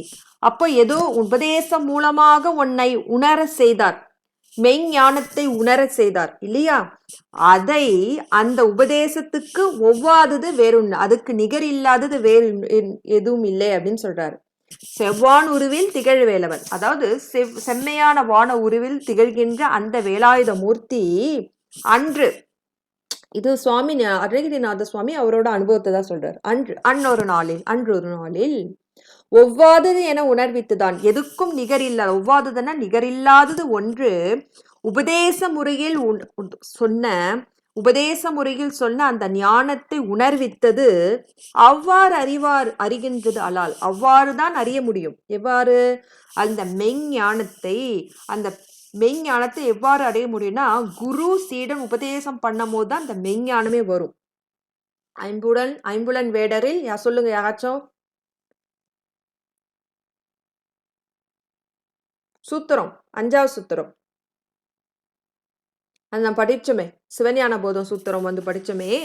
அந்த அந்த சிவஞான போத சூத்திரத்துல வந்து எப்படி வருவாரு, அந்த குரு வந்து எப்போ வருவாரு அப்படின்னு வரும். அதுல ஐம்புல வேடரின் அயர்ந்தனை வளர்ந்தன தம்முதல் குருவுமாய் தவத்தினில் உணர்த்த விட்டு அந்நிய மின்மையின் அரண் கழு செலுமே. சரி, ஓகே, அதுதான் சொல்றாங்க. எம்மா எம்மா எம்மா 8 8 சூத்திரம் 8 5 இல்ல 5 இல்ல. அது வந்து ஆ, ஆமா ஆமா, அது வந்து இந்த பாச இலக்கணத்துல பத்தி சொல்லுவாங்க. ஆமா, தப்பா சொல்லிட்டேன். ஆமா, அயர்ந்தனை வளர்ந்தன. சொல்லுங்க சொல்லுங்க. விட்டு ஆ ஆ தம்முதல் குருவுமாய் தவத்தினில் உணர்த்த, அப்படி ஃபுல் ஸ்டாப் வச்சிடணும். விட்டு அந்நியமின்மையின் அரண்கழல் செல்லுமே. சரி, ஆமா. அப்போ அம்மா நான் ஒரு தடவை சொல்றேங்கம்மா. அம்மா நான் ஒரு தடவை சொல்றேங்கம்மா. சொல்லுங்க. ஐம்புல வேடரின் அயர்ந்தனை வளர்த்து என தன்முதல் குருவுமாய் தவத்தினில் உணர்த்த விட்டு அந்நியம் இன்மையின் அரண்கழல் செலுமே. ஓகே. சிவாய நம. திருச்சிற்றம்பலம். ஆனா அது எப்படி சொல்லணும்னா, ஐம்புலன் வேடரின் அயர்ந்தனை வளர்ந்து என தன்னுல தம் முதல் குருவுமாய் தவத்தினில் உணர்த்த அப்படியே ஃபுல் ஸ்டாப் வச்சிடணும். சுவாமி குருவா வந்தாரு. எப்போ? நான் முன் செய்த தவத்தினில் வந்ததுனால குருவுமாய் வந்து உணர்த்த, சிவஞானத்தை உணர்த்த, மெஞ்ஞானத்தை உணர்த்த உடனே என்ன ஆகும்? விட்டு, எதை விட்டு? ஐம்புல வேடரை விட்டு, ஐம்புலன்களை விட்டு, அந்நியமின்மையின் சிவபெருமான் நமக்கு அந்நியம் இல்லை, முருகப்பெருமான் நமக்கு அந்நியம் இல்லை, நம்மளோட தான் இருக்கின்றான் என்று ஆன்மா உணர்ந்தவுடன் அரண்கழல் செலுமே. உணர்த்த விட்டு எதை? அந்த ஐம்புடன் வேடர்களை, ஐம்புலன்களை விட்டு, அந்நியமின்மனையின் இறைவன் நம்முள் ஒருவன், நமக்குள்ளே இருக்கிறான், அத்துவித கலப்பாக இருக்கின்றான் என்ற அந்நியமின்மை அப்படி எடுத்துக்கணும். சரிங்களா? அரண்கழல் செலுமே. சரி, இதை நான் எதுக்கு சொல்றேன்னா, ஒவ்வாதது என உணர்வுத்து தான். அப்போ சுவாமி எல்லா ஆன்மாக்கும் ஒரு ஸ்டேஜில் என்ன வரும்? முத்தி பெறும் ஸ்டேஜில் சிவஞான போதத்துல 8வது சூத்திரமா நம்ம உருவாய் அருவாய் படிச்சோம்ல, 51வது பாடல்ல, அதுல இது ஒரு உதாரண வெண்பாவா நான் சொல்லியிருந்தேன். குரு பத்தி சொல்லும் போது குருவாய் வருவாய் சொன்ன இல்லைங்களா, அதுக்கு குரு சொல்லும் போது இந்த சூத்திரம் 8வது சூத்திரம் சிவஞான போதும். சரி, செவ்வான் உருவில் திகழ்வேலவன் அன்று ஒவ்வாததுன்னா, அதாவது அதுக்கு நிகர் இல்லாதது. எதுக்கு நிகர் இல்லாதது? என உணர்வித்துதான். சுவாமி உபதேச முறையில் மெஞ்ஞானத்தை உணர்த்தினார்ல, அதுக்கு நிகர் எதுவும் இல்லை. அவ்வாறு அறிவார் அறிகின்றதால், அவ்வாறு உபதேச முறையில தான் மெஞ்ஞானத்தை அறிய முடியும். அறிகின்றதால் அவ்வாறு உபதேச முறையில் உணரவில்லை என்னால் அலால் எவ்வாறு ஒருவருக்கு செய்வது? பின் எவ்வாறு மற்றவர்களுக்கு எவ்வாறு நவிலத்தகுமோ, எவ்வாறு மற்றவர்களுக்கு இசைவிப்பதை சொல்ல முடியுமோ? சிலதை உணரதான் முடியும். ஏன்னா ஆன்மா சூக்கும பொருள், அது தூள பொருள் கிடையாது. தூள உடம்பு சட்டை தாங்கியிருக்கு வினை செய்வதற்காக, அரண் பணி செய்வதற்காக. அந்த சூக்கும பொருள் வந்து அந்த அதிசூக்குமமாக இருக்கிற இறைவனை வந்து கண்டு கொள்ளணும்னா சூக்கும உடலால், சூக்குமத்தால் தான் அறிய முடியும் இல்லையா? அது போல அதை எடுத்து சொல்ல முடியாது. அவ்வாறு ஒருவருக்கு இசைவிப்பதுவே அதுதான் சொல்றார். அவ்வாறு அறிவார் அறிகின்றதாலார். சுவாமியை உணர்வித்துதான் போட்டிருக்காருல, அதுக்கு முந்தைய லைன். அப்படின்னா ஒவ்வாதது என உணர்வித்துதான். சுவாமி உபதேச முறையில் உணர்வித்ததை அது ஒவ்வாதது, எதுக்குமே நிகர் இல்லாதது. அவ்வாறு அறிவார். அப்படி உபதேச முறையால் மெஞ்ஞானத்தை அறிகின்றது தான் முறை. அவ்வாறு அறிகின்றது அல்லால் அவ்வாறு அறிய முடியவில்லை என்னால், அவர் தான் அறியணும், மித்தது எப்போதும் அறிய முடியாது. எவ்வாறு ஒருவருக்கு இசைவிப்பது? அப்போ மெய்ஞானத்தை ஒருத்தவங்க உணர்த்த அது உணர முடியுமே தவிர, மற்றவர்களுக்கு இன்னது என்று இத்தன்மை எது என்று எவ்வாறு ஒருவருக்கு இசைவிப்பது எப்படி சொல்ல முடியும் அப்படின்றத அதே தான் எடுத்துக்கணும். நம்ம எப்படி குலோப்ஜாம் சாப்பிட்றதை எடுத்துக்கணும். ஏன்னா பேரின்பம் நமக்கு வந்து அடியேனுக்கு வந்து அதெல்லாம் அந்த பேரின்பமே கிடையாது. அது அந்த அந்த அந்த அந்த அந்த அந்த லெவலுக்குலாம் ஆன்மா ஒன்றும் பக்குவமே அல்ல, பல ஜென்மம் எடுக்கும். ஆனால் அப்போது குலோப் ஜாமுனே எடுத்துக்கோ, நம்ம உலக பொருளே அடியேன் எடுத்துக்கிறேன். அப்போது அது சாப்பிடும் போது அதோட மென்மை, அதோட சுவை என்னோட எச்சில்ல கலக்கும் போது அது எப்படி அதை பதப்படுது, அதெல்லாம் வந்து சொல்ல முடியும். ஆனால் அந்த சுவையோட இன்பத்தை சொல்ல முடியுமா? முடியாது. அது உணரதான் முடியும். அதே தான் ஞாபகம் வச்சுக்கோங்க. அந்த சுவையோட இன்பத்தை உங்கள் நாக்கில் வச்சு நீங்கள் தான் உணரணும் தவிர, என் நாக்கு கொண்டு உங்களுக்கு ஒன்றுமே பண்ண முடியாது. அதுதான் அவ்வாறு அறிவார் அறிகின்றதல்லால். எது அவ்வாறு அறிவார் அப்படின்னா மேலே ஒன்று எடுத்துக்கணும். உணர்வித்ததுதான். உபதேச முறையில் அனுபூதியை மெஞ்ஞானத்தை உணர்வித்தது. அவ்வாறு அறிவார், அவ்வாறுதான் அறிய முடியும். குரு சீடன் உபதேசம் மூலமாக தான் அறிய முடியும். ஒருத்தவங்க உபதேசம் பண்ணி மெஞ்ஞானத்தை பெற முடியும். அவ்வாறு அறிவார் அறிகின்றது அல்லால். அவ்வாறு அறிகின்ற முடியவில்லை என்றால் எவ்வாறு ஒருவருக்கு இசைவித்து அதை எவ்வாறுக்கு இத்தன்மை என்று உணர்த்த முடியும் அப்படின்றது தான் இந்த பாடல். அப்போ அந்த மெஞ்ஞானத்தை உபதேச முறையால் தான் உணர்த்த முடியும். அப்போ உபதேச முறையில யார் உணர்த்துவா? குரு தானா வந்து உணர்த்துவாரு. குரு நம்ம தேடி போகணுமா? இல்ல, நம்மளோட இன்ப துன்பம் அனுபவத்துக்கு ஏத்த மாதிரி நாம் அந்த ஆன்மா பக்குவம் அடையும் போது சாமி குருநாதரே வேற ஒரு சட்டை தாங்கி வந்து நமக்கு அந்த உபதேசம் கண்டிப்பா பண்ணுவாரு. அப்போ பண்ணும் போது நம்ம இந்த பொறி புலன் உற்றார் உறவினர் வீடு மக்கட் செல்வம் அப்படின்னு சொல்லிட்டு கட்டுண்டு இருக்கோம்ல, அந்த கட்டு பிணி தானா போய்விடும். தானா வந்து அது விலகிவிடும். அதுல இருந்து பற்று நீங்கிவிடும். அப்போ அந்த உபதேசமானது நம்ம அந்த பற்றை நீக்கி அதுக்கப்புறம் சுவாமி அந்த குருநாதர் ஆனது இதை சொல்லு அப்படின்னு சொல்லிட்டு எந்த எழுத்து எந்த வாக்கியம் மகா வாக்கியம் ஏதோ பஞ்சாக்கிரமோ இல்ல சடசக மந்திரமோ ஏதோ ஒண்ணு அதை நம்மளுக்கு உபதேசம் பண்ணுவார். நம்மளோட பக்குவ நிலைக்கேத்த மாதிரி அந்த மந்திரம் நாமமானது நமக்கேத்த மாதிரி சொல்லும் போது அதை ஜபிக்க ஜபிக்க ஜபிக்க அந்த மனமானது அந்த ஆன்மாவானது நிலைப்பேறு அடைவதற்காக வந்து அந்த வழி போய் செல்லும். இதுதான் வந்து உபதேச முறை. அது அந்த சிவஞான போத சூத்திரத்திலே வந்து சொல்லியிருக்காங்க. ஐம்புல வேடரின் ஆன்மா வந்து ஐம்புலன் வேடர், அதாவது மனசு. இப்ப பாருங்க, அடியேன் வந்து இன்னைக்கு ஏஞ்சது 3 மணி 3 மணிக்கு ஏஞ்சிட்டேன். 3 to 4 வரைக்கும் வந்து நான் ரிவிஷன் பண்ணேன். நேற்று டைம் இல்லை, சுத்தமா இல்லை, வேலை இருந்தது. அதனால காலையில நைட்டு தூக்கம் 9 தூக்கம் வந்துடுச்சு. சரி காலையில ஏஞ்சி படிச்சுட்டேன். மனசு என்ன பண்ணும்? கரெக்டாக 4 மணிக்கு எனக்கு யோகா பயிற்சி செய்கிற டைமு. ஆனால் மனசு என்ன சொல்லிச்சு? சரி பரவாயில்ல, ஒரு 4-5 மணிக்கு எழுந்திருப்போம், நமக்கு 1 மணி நேரம் டைம் இருக்குதே அப்படின்னு சொல்லி தூங்கியாச்சு. அப்போ மனசு கேக்குதா? மனசு சொல்றது தான் என் உடம்பு அப்படியே கேக்குது. நாம் ஆன்மா சொல்றது வந்து கேக்குதா? ஐம்புலன் இல்லவே இல்லை, இன்னும் பக்குவமே இல்லை. ஆன்மா வந்து இந்த ஐம்புலன் மனசு எங்க இழுக்குது, போய் தூங்குன்னு சொல்லுது, போய் தூங்கிட்டேன். அது மாதிரி ஐம்புல வேடர். அந்த மாதிரி அப்படி இருக்கிற அந்த ஆன்மாவை குரு வந்து நம்மளுக்கு உபதேசம் பண்ணுவார். என்ன உபதேசம் பண்ணுவார்னா, எது நிலையற்ற பொருள், எது நிலைத்த பொருள், எது பகுக்கக்கூடியது, எது வந்து உண்மையான அந்த நன்மை தீமை அறம் ஒழுக்கம், அந்த மாதிரி அந்த அந்த நிலைக்கு வந்து நம்மளுக்கு கொண்டுட்டு போவார். அப்போ செவ்வான் உருவில் திகழ் வேலவன், செம்மையான வான உருவில் திகழ்கின்ற அந்த வேலாயுதத்தை ஏந்திய முருகக் கடவுள் அன்றொரு நாள் ஒவ்வாததென உணர்வித்ததுதான். எதுக்குமே ஒவ்வாததுதான் நிகரில்லாதது. நிகரில்லாத உபதேச முறையில் உணர்த்தி அந்த மெஞ்ஞானத்தை அவ்வாறு அறிவார் அறிகின்றதலால். அவ்வாறு உபதேச முறையில்தான் உணர முடியுமே தவிர வேறு ஒரு முறையிலும் அறிய முடியாது. எவ்வாறு ஒருவருக்கு இசைவிப்பது? இதனை பிறர் ஒருவருக்கு இசைவிப்பது வாயால் எடுத்துரைக்க முடியுமோ? முடியாது அப்படின்ட்டு தன்னுடைய சுகானுபூதியின் பயனை வந்து சொல்றார், அனுபவத்தையே சொல்றார். சரிங்களா? அடுத்த பாட்டு.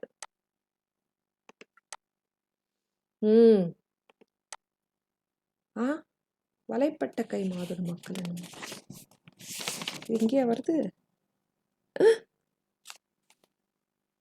அதான் நான் பார்த்தேன், தப்பா இருக்கனே. சரி, அப்படியே கொஞ்சம் லைன்ல இருங்க. பாட்டு தப்பா போட்டேன். சரி, யாராச்சும் ஒருத்தவங்க 31வது பாட்டு புக்கத்துல படிங்க. அதுக்குள்ள நான் பாட்டை மாத்திடுறேன்.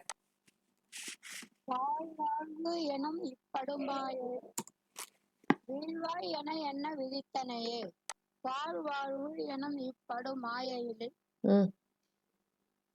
அது பாட்டுக்குள்ள படம். வீழ்வாய் என என்னை விதித்தனையே, தாழ்வானவை செய்தன தாம் உளமோ, வாழ்வாய் இனி மயில் வாகனனே. சரி, ஓகே. நீ மயில் வாகனனே.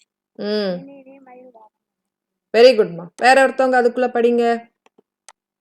நான் படிக்கணுமா? படிங்கம்மா. வாழ்வு என நிற்படும் மாயையிலே, வீழ்வா என என்னை விதித்தனையே, தாழ்வானவை செய்தன தாம் உளவோ, வாழ்வாய் இனி நீ மயில் வாகனனே. சரி, ஓகே. அந்த அந்த உழவோ சொல்லும் போது தாழ்வானவை செய்தன தாமுளவோ அப்படி இழுக்கணும். சரி, மாத்திட்டேன். இதை செய்யவும் அது தப்பா வந்துருச்சு, மன்னிச்சுக்கோங்க. பாழ்வாழ்வு எனும் இப்படுமாயையிலே வீழ்வாய் என என்னை விதித்தனையே தாழ்வானவை செய்தன தாமுளவோ வாழ்வாய் இனி நீ மயில் வாகனனே. சரி, இதை என்ன சொல்றாருன்னா, சுவாமியை நொந்துக்கிறாரு, சாமியை புகழ்றாரு, நொந்துக்கிறாரு, ரெண்டுமே இதுல எடுத்துக்கலாம். அப்போ இது எப்படி இருக்கு?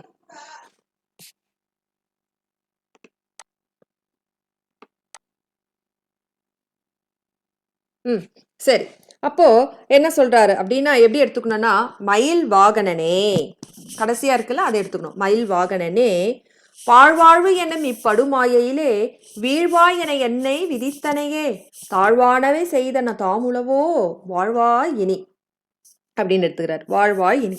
சரி, மயில் வாகனனே எப்படி எடுத்துக்கணும்னா, வாழ்வாய் இனி மயில் அப்படியே கூட எடுத்துக்கலாம். ஃபர்ஸ்ட்ல இருந்து இதை எடுத்துக்கணும்.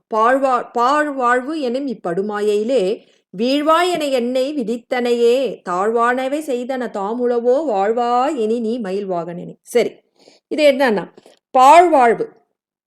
இது ஃபர்ஸ்ட் என்ன சொன்னாங்க, மின்னே நிகர் அப்படின்னு சொல்லிட்டு ஒரு சொன்னார். இப்பதான் நம்ம பார்த்தோம். அதாவது மின்னலை போல தோன்றி அழிக்குழி. அது என்னதான் சொன்னாரு, இல்லே எனும் மாயில் இட்டனை நீ அப்படின்னு சொன்னாரு. இல்லே எனும் மாயில், இல்வாழ்க்கை எனும் மாயில் இட்டனைன்னு ஒரு பாட்டுல சொல்லிட்டாரு. இன்னொன்னு, மின்னே நிகர் வாழ்வை விரும்பிய யான், மின்னலை போல நிலையில்லாத வாழ்வை நிலை உள்ளது என்று விரும்பிய யான் அப்படின்னு சொல்லிட்டாரு. இது பாழ்வாழ்வுன்னு அவரே சொல்லிட்டார். பாழ்வாழ்வு என்னும் இப்படுமாயையிலே, அதாவது இந்த வாழ்க்கை நான் சொல்றேன் பாழா போனது அப்படின்னு சொல்றோம் இல்லையா, அத மாதிரி அந்த பாழ்வாழ்வுனா பாழ்படுவது, அதாவது நிலையில்லாத அழிந்து போகக்கூடிய இந்த பாழ்படுவதான இந்த வாழ்வை எனும்னா என்கின்ற பாழ்படுகின்ற என்ற பாழ்படுவதான இந்த எந்த வாழ்வு, உலக வாழ்வு, இந்த இல்வாழ்வு உலக வாழ்வை எனும் என்கின்ற இப்படுமாயையிலே, படுகுழியில என்னை தள்ளிட்டேன்னு சொல்லிட்டாரு சுவாமி. படுகுழியில வீழ்வாய் விழுந்து போய் அப்படின்னு சொல்லிட்டு என்னை விதித்தனையோ, என்னை ஏன் என் தலையில விதி அப்படின்னா தலையில எழுதுற விதி, என்னை நீ தலையில விதியை எழுதி விட்டாயோ அப்படின்னு அர்த்தம். விதித்தனைன்னா அப்படின்னு நான் இந்த உடம்பு எடுக்க வரும்போது இந்த போய் குழியில போய் உழு அப்படின்னு மேல இருந்து எனக்கு கீழே அங்கே தள்ளி விட்டுட்டியா அப்படின்னு கேட்கிறாரு. அப்படியே விதி எழுதி விட்டாயா அப்படின்னு கேட்கிறாரு. பாழ்வாழ்வு, இந்த பாழ்படுகின்ற இந்த உலக வாழ்வு, நிலையில்லாத இந்த உலக வாழ்வு எனும் அது என்கின்ற இந்த உலக வாழ்வு என்கின்ற இப்படுமாயிலை, இந்த படுகுழியிலே எப்படி வீழ்வாய் விழுந்து போ என என்னை விதித்தனை, என்னை என் தலையில் எழுதி விதித்து விட்டாயோ. எதுக்கு நீ செஞ்ச? சுவாமி கிட்ட கேட்கிறார், ஏன் இப்படி குழியில தள்ளி விட்டுட்ட? சுவாமி பதில் சொல்லல, இவருக்கா பதில் இவரா கண்டுபிடிச்சிட்டார் பதில். பாழ்வாழ்வு பாழ்படுகின்ற என்கின்ற இப்படுமாயில இந்த படுகுழியிலே வீழ்வாய் என்னை விதித்தனையோ, விழுந்து போய் என்னை விதித்தனையோ, என்னை விதித்து விட்டாயோ அப்படின்னு சொல்லிட்டு யோசிச்சு பாக்குறாரு, ஏன் சுவாமி இப்படி செஞ்சாரு? சரி, இவரே கண்டுபிடிச்சிட்டாரு. தாழ்வானவை செய்தன தாம் உளவோ, நான் முற்பிறவிகளை ஏதாச்சும் இழி செயல் செஞ்சிருப்பனோ. அப்ப பாருங்க, செய்தன தாமுளவோ, முற்பிறவியில முற்காலங்களில் நான் இழி செயல் தாழ்வான செயல்களை செய்தனோ, தீய செயல்களை செய்து விட்டேனோ, அதனால்தான் நான் செய்த செயலோ இப்பொழுது பிரதிபலிக்கிறதோ அப்படின்னு கேட்கிறாரு. வாழ்வாய் நீ இனி மயில் வாகனனே, என்ன மட்டும் படுகுழியில, இது 2 அர்த்தம் இருக்கு. வாழ்வாய் இனி மயில் வாகனனே அப்படின்றது வாரியா சுவாமி உரையில 2 அர்த்தம் கொடுத்திருக்காரு. எப்படின்னா, சரி சாமி, என்னதான் நீ படுகுழியில தள்ளி விட்டுட்ட, சரி நான் ஏதோ பாவம் செஞ்சிருக்கேன் போல இருக்கு, அதனால தள்ளி விட்டுட்ட, சரி பரவாயில்ல, நீ நல்லா இரு, நீ நல்லா இருந்தாதான் என்ன மாதிரி ஆன்மாக்கள் கஷ்டப்படுறத நீ தூக்கி விட முடியும், நீ நல்லா அப்படின்னு ஒரு அர்த்தம் இருக்கு. இன்னொரு அர்த்தம், வாழ்வாய் இனி நீ மயில் வாகனனேனா, என்ன படுகுழியில நான் தள்ளி விட்டுட்டு நல்லா இரு, நீ மட்டும் நல்லா இரு அப்படின்னு சொல்றோம் இல்லையா, அந்த மாதிரி அந்த துதியும் நம்ம எடுத்துக்கலாம். அதுக்கு அந்த அந்த அர்த்தமும் சொல்ற, அதுக்கு நிந்தாஸ்துதின்னு சொல்லிட்டு சுந்தரமூர்த்தி நாயனார் எழுதின அந்த ஒரு தேவார பாடல் அதுக்கு உதாரணம் சொல்லுவார் 7ஆம் திருமுறையிலேருந்து. சரி. பாழ்வாழ்வு எனும் இப்படுமாயையிலே பாழ்வாழ்வு பாழ்படுகின்ற இந்த உலக வாழ்வு எனப்படுகின்ற இந்த உலக வாழ்வில் இப்படுமாயிலே இந்த படுகுழியிலே வீழ்வாய் விழுந்து போ என்று என்னை அடியேனே விதித்தனையோ தலையில் விதியாக எழுதிவிட்டனையோ. ஏன் எதுக்கு இப்படி பண்ண? தாழ்வானவை செய்தன தாமுளவோ முற்பிறவிகளில் நான் இழி செயல்களை தீமையான செயல்களை செய்து உள்ளனோ. வாழ்வாய் இனி மயில் வாகனே. ஏ முருகா, நீ நல்லார், நானாச்சும் இப்படி இருக்கிற, நீயாச்சும் நல்லார், என்னை போன்ற ஆன்மாக்கள் அவர்களை உய்யும் பொருட்டு நீ நன்றாக இரு அப்படின்ற ஒரு அர்த்தம். என்னை படுகுழியில் விட்டாயே நீ மட்டும் நல்லா இரு அப்படின்னு சொல்லிட்டு அந்த நிந்தாஸ்துதியும் எடுத்துக்கலாம், எதுவும் எடுத்துக்கலாம். சுவாமி வைதாரையும் தமிழில் வைதாரையும் வாழ வைப்போம். ஆனால் முருகர் தப்பா எடுத்துக்க மாட்டார்.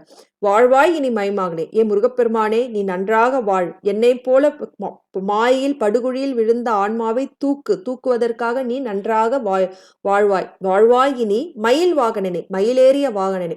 மயில் வாகனனே சொல்றாங்க. இப்போ சுவாமி அவரை நினைக்கும் அடியாறுகளுக்கு சீக்கிரமா வருவார், மயில் மேல ஏறி சீக்கிரமா வருவார். இனி மயில் வாகனனே. பாழ்வாழ்வு எனும் இப்படுமாயையிலே பாழ்படுகின்ற என்கின்ற இந்த உலக மாயையில் இப்படுமாயையில் இந்த படுகுழியில் வீழ்ந்து போ அடியேனை என்று என்னை அடியேனை விதித்தனையோ தலைவிதியாக எழுதிவிட்டாயோ.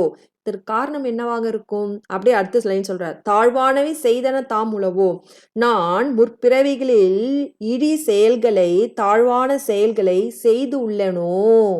வாழ்வாய் இனி மயில் வாகனனே. நீ நன்றாக வாழு முருகா, அப்போதான் என்னை போன்ற ஆன்மாக்களை நீ செம்மைப்படுத்த முடியும். நீ எப்பேற்பட்டவன்? மயிலை வாகனமாக உடையவன். அடியேன் கூப்பிடும் போதெல்லாம் அந்த மயிலை ஏறி சீக்கிரமா வந்துரு அப்படின்னு சொல்லிட்டு, அப்போ மயில் வாகனே, வாழ்வாய் இனி மயில் வாகனனே அப்படின்னு சொல்றார். அதான் அந்த இது அருமையான பாடல். பாழ்வாழ்வு எனும் இப்படுமாயிலே வீழ்வாய் என என்னை விதித்தனையே தாழ்வானவை செய்தன தாமுளவோ. வாழ்வாய் இனி நீ மயில் வாகனனே. சரி, அடுத்தது. சொல்லுங்கம்மா.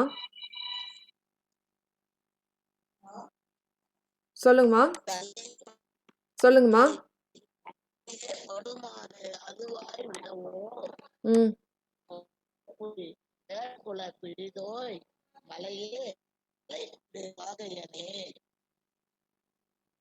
அம்மா, நான் ஒன்னும் அந்த பாட்டுக்கே வரலையேம்மா, இனிமேதான் அந்த பாட்டுக்கு வரப்போறேன்.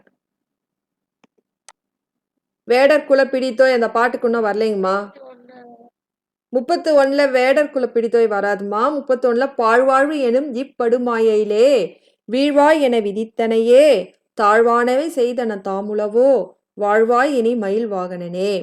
அதுக்கு என்ன அர்த்தம்னா, சுவாமி என்ன இந்த பாழாப்போன வாழ்க்கை அழியப்படுகின்ற நிலையில்லாத இந்த மாயென்னும் படுகுழியில் ஏன் என்னை தள்ளிவிட்டாய் முருகா? ஏன் என்னை தள்ளிவிடுமாறு என்னை விதியை எழுதிவிட்டாய்? நான் முற்பிறவியில் இழிவான செயல்களை செய்ததனால இப்பிறவியில் நான் மாயையில் விழுந்து விட்டேனோ. இந்த வாழ்க்கையிலிருந்து வாழ்வாய் இனி மயில் வாகனேனே. நீ நன்றாக வாழ், என்னை செம்மைப்படுத்துவதற்காக நீ நன்றாக வாழு. எப்பேற்பட்டவன் நீ? மயிலேறிய வாகனனே அப்படின்னு சொல்றாரு. அப்போ நம்ம படிக்கும் போது எப்படி படிக்கணும்னா, வாழ்வாய் இனி நீ அப்படின்னு இருத்துட்டு மயில் வாகனனே பாழ்வாழ்வு என்னும் படுமாயிலே வீழ்வாய் என என் விதித்தனையே தாழ்வானவை செய்தன தாமுளவோ. வாழ்வாய் இனி நீ அப்படின்னு எடுத்துக்கணும் சாமி கிட்ட. ஓகேங்களா? அடுத்தது எடுத்துக்கலாம். இனிமேதான் இந்த 32வது பாடல் வருது. 32வது பாடல். கலையே பதறி கதறி. சொல்லுங்கம்மா. கலையே பதறி கதறி தலையோடு அலையே படுமாறு அதுவாய் விடவோ. கொலையே புரி வேடர் குல பிடித்தோய் மலையே மலை கூறிடு வாகையனே. ஓகே, சரி, தேங்க்யூ. நல்லது.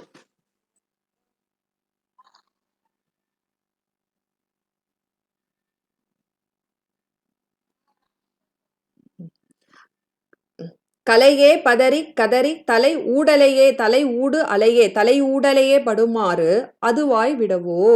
கொலையே புரி வேடர் குல பிடிதோய் மலையே மலை கூறிடு வாகையனே. சரி, மலை கூறிடு வாகையனே அப்படின்னா அந்த கிரௌஞ்ச மலையை தான் சொல்றாங்க. சரி, மலையே குறி.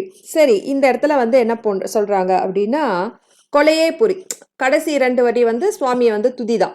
கொலையே புரி வேடர்குல பிடிதோய் மலையே மலை கூறிடு வாகைனே கலையே பதறி கதறி தலை ஊடலையே படுமாறு தலை ஊடலையே படுமாறு அதுவாய் விடும். இது ஒன்றும் கிடையாது. இது என்னன்னா, அதாவது கல்வி கற்றதனால் பயன் என்ன அப்படின்னா, சுவாமியோட திருவடி, அதாவது எவ்வளோக்கு எவ்வளோக்கு நம்ம படிக்கிறோமோ, நாணய நூல்களை படிக்கிறோமோ, அதனால் நம்மளுக்கு செருக்கு வரக்கூடாது. அதனால் வந்து என்னென்ன நம்மளுக்கு தீய செயல்கள் இருந்ததோ அதை தான் இழக்கணும். இப்போ ஞான நூல் வந்து நம்மளுக்கு தெளிவு கொடுக்கும். ஞான நூல் வந்து ஆன்மாவோட இலக்கணம் கொடுக்கும். ஆன்மா வந்து ஒரு சித்து பொருள், உலகப் பொருள்லாம் ஒரு சடப்பொருள், நம்மளுக்கு இருக்கிற இந்த உற்றார் உறவினர்லாம் நமக்கேத்த வினைக்கேத்த மாதிரி நாம் அது சொல்றாரு பார். போன பாட்டுல என்ன சொன்னார்? என்னை படுமாயில் விட்டேனி அப்படின்னா ஒரு சின்ன உதாரணம். நான் ஒரு வீட்டுக்கு போறேன், என்னை சுத்திரும் எல்லாம் வந்து கெட்டவங்களா தான் இருக்காங்க. உதாரணம் தான் இது, உதாரணம் சொல்றேன். இப்போ வீட்டில் அம்மாவும் கொடுமைப்படுத்துறாங்க, அப்பாவும் கொடுமைப்படுத்துறாங்க, கூட பிறந்தவங்களும் கொடுமைப்படுத்துறாங்க, பாட்டி தாத்தா எல்லாருமே என்கிட்ட சண்டை போடுறாங்க, யாருமே அன்பா இல்லை, எல்லாரும் வந்து கொடுமை. அப்படின்னா என்ன அர்த்தம்? முற்பிறவிகளை அந்தந்த ஆன்மாக்களை நாம் ஏதோ தீங்கு செய்துள்ளோம், அந்த ஆன்மாக்களை நாம் துன்படுத்திருக்கிறோம். அதனால்தான் இப்பிறவில வந்து சுவாமி இந்த உறவினர்களாக போட்டு அவர்கள் என்னை தீமைப்படுத்துவது போல நான் எரித்த பந்தே நமக்கு மீண்டும் வருகின்றது என்று நினைந்து அந்த வினையை நம்ம வினையை வந்து சரி, இந்த வினை நம்ம செஞ்சதனால்தான் வருது, இதை நம்ம அனுபவிப்போம், இதை அவங்க என்ன சொன்னாலும் சொல்லட்டும், இது நம் செஞ்ச வினை அப்படின்னு சொல்லி ஒரு நிமிஷம் நீங்க யோசிச்சு பாருங்களேன். அந்த வினையோட வீரியம் குறையும், கண்டிப்பா குறையும். ஆனா நம்மளுக்கு இருக்கிற பதத்தட்டுல, டென்ஷன்ல, இது நம்மளுக்கு உண்மை சித்தாந்தம் தெரிஞ்சாலும் சித்தாந்தம் கிளாஸ் முடிஞ்ச உடனே நோட்டை மூடி அது அப்படி இது அப்படின்னு நம்ம தனித்தனியா வச்சுக்குவோம். ஆனா இதை வாழ்க்கையில பொருத்தி பார்க்கணும். வாழ்க்கையில ஆன்மாவோட இலக்கணம் இவ்வாறு, நாம் பண்ற வினை வந்து அதனாலதான் நம்மளுக்கு இந்த கஷ்டம் வருது. வாழ்க்கையில ஒவ்வொரு கஷ்டமும் நாம முற்பிறவில செஞ்சது தவிர மித்தவங்க யாரும் நம்மளுக்கு செய்யல. மித்தவங்க நம்மளுக்கு கருவியா இருப்பாங்க, அவ்வளவுதான். இப்போ ஏன்னா வந்து நான் என் அடியனோட உதாரணம் வந்து மெய்யான உதாரணம் இல்லை, சும்மா பொய்யான உதாரணம் தான், இருந்தாலும் நான் அடியேந்தே எடுத்துக்கிறேன். இப்போ இப்போ அம்மாவே அப்பாவே கொடுமைப்படுத்துறாங்க, சும்மா உதாரணம், பெற்ற தாய் தந்தை யாரும் அப்படி செய்ய மாட்டாங்க, சும்மா கொடுமைப்படுத்துறாங்க அப்படின்னு வச்சுக்கிட்டோன்னா, அந்த தாய் தந்தைக்கு நான் முற்பிறவியில் ஏதோ ஒரு பிறவில வந்து இடர் பண்ணியிருக்கேன்னு தான் அர்த்தம். அவங்க இந்த பிரிவில் ஒரு கருவியா இருக்காங்க. எதுக்கு? நான் முன்னாடி செஞ்ச தீங்கை நான் திரும்பி அனுபவித்திற்காக கருவி. எத்தனை பேர் நம்ம நினைக்கிறோம் நம்ம துன்பம் படையும் போது? நம்ம நினைக்கிறதே கிடையாது. ஆனா அந்த துன்பம் படும் போது அந்த படப்படப்பு டென்ஷன்ல நம்மளுக்கு அறிவே வந்து இருக்காது. அந்த ஒரு செகண்ட் அந்த பொறுமையும் வராது. ஆனா இதை நிதானமா யோசிச்சு இதனால வருதுன்னு ஒரு செகண்ட் நம்ம யோசிக்கும் போதே அந்த நமக்கு இருக்கிற அந்த கோவத்தோட வீரியம் வந்து குறைஞ்சிடும். அப்போ இதை நம்ம செஞ்சுக்கிட்டே வரும்போது நல்லாவே குறைஞ்சிடும். ஆமா, நம்ம ஒரு செகண்ட் வந்து ஏற்கும் போது, இப்போ முன்னாடிலாம் வந்து நான் சின்ன வயசுல ரொம்ப கோவப்படுவேன். ஒருத்தவங்க சொன்னாங்க, கோவம் வரும்போது என்னென்னலாம் ஒருத்தவங்களை திட்டணுமோ ஒரு நோட்ல நல்லா எழுதிடு, அதுக்கப்புறம் கிழிச்சு டாய்லெட்ல போட்டுரு அப்படின்னு சொன்னாங்க. எனக்கு சிரிப்பு தான் வந்துச்சு. இருந்தாலும் சரி நம்ம செய்யக்கூடாதா அப்படின்னு சொல்லும் போது நான் எழுத ஆரம்பிக்கும் போது நல்ல கோவமா தான் வந்தது. ஆனா பாதியில எழுதும் போது எனக்கு சிரிப்பு தான் வந்துருச்சு, அந்த கோவம்லாம் போய்விட்டது. அப்போ உண்மை தானே. அப்போ இதுல என்ன சொல்றாங்கன்னா, எதுக்குங்க அந்த கதையெல்லாம் இங்க எடுத்துட்டு வரீங்க, நல்லா பீலா விடாதீங்க அப்படின்னு கேக்குறீங்களா? சுவாமி சார் சொல்றாரு, அருகநேர சுவாமி சொல்றாரு, ஞான நூல்கள் எதுக்கு படிக்கிறதுக்குன்னா, ஞான நூல்கள் வந்து அதை படிச்சு அதையே தர்க்கம் பண்ணக்கூடாது. இந்த நூல்ல இந்த பேஜ்ல இப்படி சொல்லியிருக்கிறாங்க, அந்த பேஜ்ல அது சொல்லியிருக்கிறாங்க, அந்த செய்யுள் இப்படிதான், இந்த செய்யுள் இப்படிதான் மனப்பாடம் பண்ணலாம், தவறு கிடையாது. ஆனா அதில் இறைவனை தேட வேண்டும். அதுல வந்து ஆன்மாவோட இலக்கணம் என்ன, அதோட ஆன்மாவோட இலக்கணம் என்ன, அந்த பொருள், உலக பொருள், பாசமோட பொருள் இலக்கணம் என்ன, பதியின் இலக்கம் என்ன, ஏன் இவ்வாறு இருக்கு, எதுக்கு இந்த உடம்பு வந்திருக்கு, நம்மளுக்கு எதுக்கு வந்து கஷ்டப்படும், எதுக்கு இந்த வாழ்க்கை இருக்கு, எதுக்கு இந்த இல்லறம் இருக்கு, நம் வினை அனுபவிக்கிறதுக்கு தான் அப்படின்னு ஒரு நிமிஷமும் வந்து சுவாமி இதுக்காக தான் கொடுத்துருக்காரு. இருக்கிற இந்த நிமிஷத்தை இந்த கஷ்டத்திலையும் நம்ம சுவாமியை முன்னிறுத்தி செய்யும் போது அந்த அனுபவிக்க வேண்டிய அந்த பாகத்தை வினை கூட ஈஸியா கழிஞ்சிடும். ஈஸியா கழிஞ்சு சுவாமி நம்ம அழகா கை பிடிச்சு கூட்டிட்டு போவாரு. ஆனா இதை வந்து நம்ம பயன்படுத்தணும். அதை எப்படி பயன்படுத்துது அப்படின்றத பொறுமையா வரும். அந்த ஞான நூல்கள் படிக்க படிக்க, பூஜை செய்ய செய்ய, நான் மனதில் சுவாமியை சிந்திக்க சிந்திக்க சுவாமி இதெல்லாம் கொஞ்சம் கொஞ்சமா பக்குவத்துக்கு குடுப்பாரு. இப்போ இத நான் எதுக்கு சொல்றேன்னா, அருணகிரிநாத சுவாமி சொல்றாரு. ஏன்னா, ஆன்மா எதை சாருகிறதோ அந்த தன்மையை எடுத்துக்குமா. அதனால சுவாமி அதுக்கு வந்து ஒரு வார்த்தை சொல்வாரு. என்ன வார்த்தை சொல்வார்னா, அதுக்கு அழகான ஒரு வார்த்தை இருக்கு. அதாவது ஆன்மா வந்து எந்த தன்மை வந்து பெறுகிறதோ அந்த தன்மையை வந்து அடையும். அதாவது சார்ந்ததன் வண்ணம் அப்படின்னு சொல்லுவாங்க சுவாமி. சார்ந்ததன் எது சாருகிறதோ அந்த வண்ணத்தை தன் வண்ணமாக ஏற்றிக்கொள்ளும். இப்போ உலக பொருளோட சாஞ்சுன்னா அதோட தன்மை வரும். சாமியை சார்ந்துச்சுன்னா சாமியோட தன்மை கொஞ்சம் கொஞ்சமா வரும். அதனால அதுதான் சொல்றாரு. நீ தர்க்கம் பண்ணிட்டு அந்த தர்க்கவாதிக்கிட்டேயே வாயாடிக்கிட்டே இருந்தா அவங்களோட பண்பு தான் வந்துரும். ஏன்னா ஆன்மாவோட இலக்கணம் அது. சைவ சித்தாந்தத்துல பசுவோட இலக்கணம் சார்ந்ததன் வண்ணம் எது சாருகிறதோ, அதனால்தான் சதசத்து சொல்லுவாங்க. எது சாருகிறதோ அந்த தன்மை தன் வண்ணமாக இருக்கும். உலக பொருள் எடுத்துக்கிட்டா அதோட நிலையற்ற தன்மை, நிலையில்லாத கீழ்த்தன்மை அதுதான் வரும். சுவாமியோட மேன்மை குணம் வரும். அப்போ சொல்றாரு, நீ மெத்த படிச்சுட்டு நீ வீணா தர்க்கம் பண்ணா நீ அந்த தர்க்கவாதிகளாக நீ ஆகிவிடுவாய். அதை விட்டுவிடு முருகா. அந்த தர்க்கத்தை கூட அந்த படிப்பும் எனக்கு வானா, எல்லாம் நீயே பார்த்து குடு. அந்த தர்க்கவாதிகள் தர்க்கம் அதுதான் சொல்றாரு. அந்த நிறைய படிச்சு அந்த தர்க்கம் பண்றதுக்காக என்ன விடாத அப்படின்னு சொல்றாரு. அதுதான் அழகா சொல்றாரு. கடைசி 2 வரி எடுத்துக்கலாம். கொலையே புரி வேடற்குல பிடிதோய் மலையே மலை கூறிடு வாகேனே. கொலையே யாரு கொலை பண்ணுவா? கொலையே புரி வேடற்குல பிடிதோய். இங்க வள்ளி அம்மாவை வந்து பெண் யானையாக உருவகப்படுத்துகிறார். பிடி அப்படின்னா வந்து பெண் யானை. குல சரி கொலையே புரி. அதாவது வேடர்வங்க என்ன பண்ணுவாங்க? கொத்து கொலை வெட்டு குத்து இதுதான் இல்லையா? கொலையே புரிகின்ற அவங்க வந்து அந்த ஒரு உயிரை கொன்று வில்லாலை எய்தி கொன்று அந்த இதுதான் போகம் அந்த சாப்பாடு. இப்போ கொலையே அந்த கொலை புரிகின்ற வேடவர் குலத்தில் பிடித்தோய். அதாவது பிடித்தோய் அப்படின்னா குலப்பிடி. அந்த வேடர் குலத்தில் பிறந்த பெண் யானை போன்ற யாரு? வள்ளி அம்மாவை தோய்னா தழுவுகின்ற அப்படின்னு அர்த்தம். சரிங்களா? தழுவுகின்ற ஒரு நிமிஷம். போய் தழுவுகின்ற யாரு? மலையே மலை போன்றவனே. இதுக்கு வந்து உதாரணம் நான் சொல்றேன். மலையே மலை போன்றவனே மலை கூறிடு வாகேனே. மலையை கூறிடு அப்படின்னா கிரௌஞ்ச மலையை, அது வந்து ஆணவ மலை. கிரௌஞ்சன் வந்து என்ன? கிரௌஞ்ச மலை அப்படின்னு மாயாமலம், அதாவது தாரகாசுரனுக்கு உதவி நண்பன். அவன் வந்து போற வரவங்க முனிவர்கள் எல்லாம் நல்ல நல்ல ஆன்மாக்கள் எல்லாம் என்ன பண்ணுச்சு? மாயை காட்டி சிக்க வச்சு அவர்களை வந்து துன்புறுத்துச்சு. மலை கூறிடு வாகேனே. அப்போ அந்த கௌஞ்ச மலையை தன் வேலால் தொடுத்து கூறிட்ட வாகேனே வெற்றி வாகை சூடியவனே அப்படின்னு அர்த்தம். சரி, இதை எதுக்கு சொல்றார் அப்படின்னா, கொலையே புரி வேடற்குல பிடித்தோய். கொலை செய்யும் கொலையே புரிகின்ற வேடவர் குலத்தில் பிடி பெண் யானை போன்ற வள்ளி அம்மாவை தோய்தல் தழுவுகின்ற மலையே மலை போன்றவரே மலை கூறிடு வாகேனே. கௌஞ்சன் என்ற மலையை தன் வேலால் தொடுத்து கூறிட்ட வாகேனை வெற்றி வாகை சூடியனவரே சொல்லிட்டு,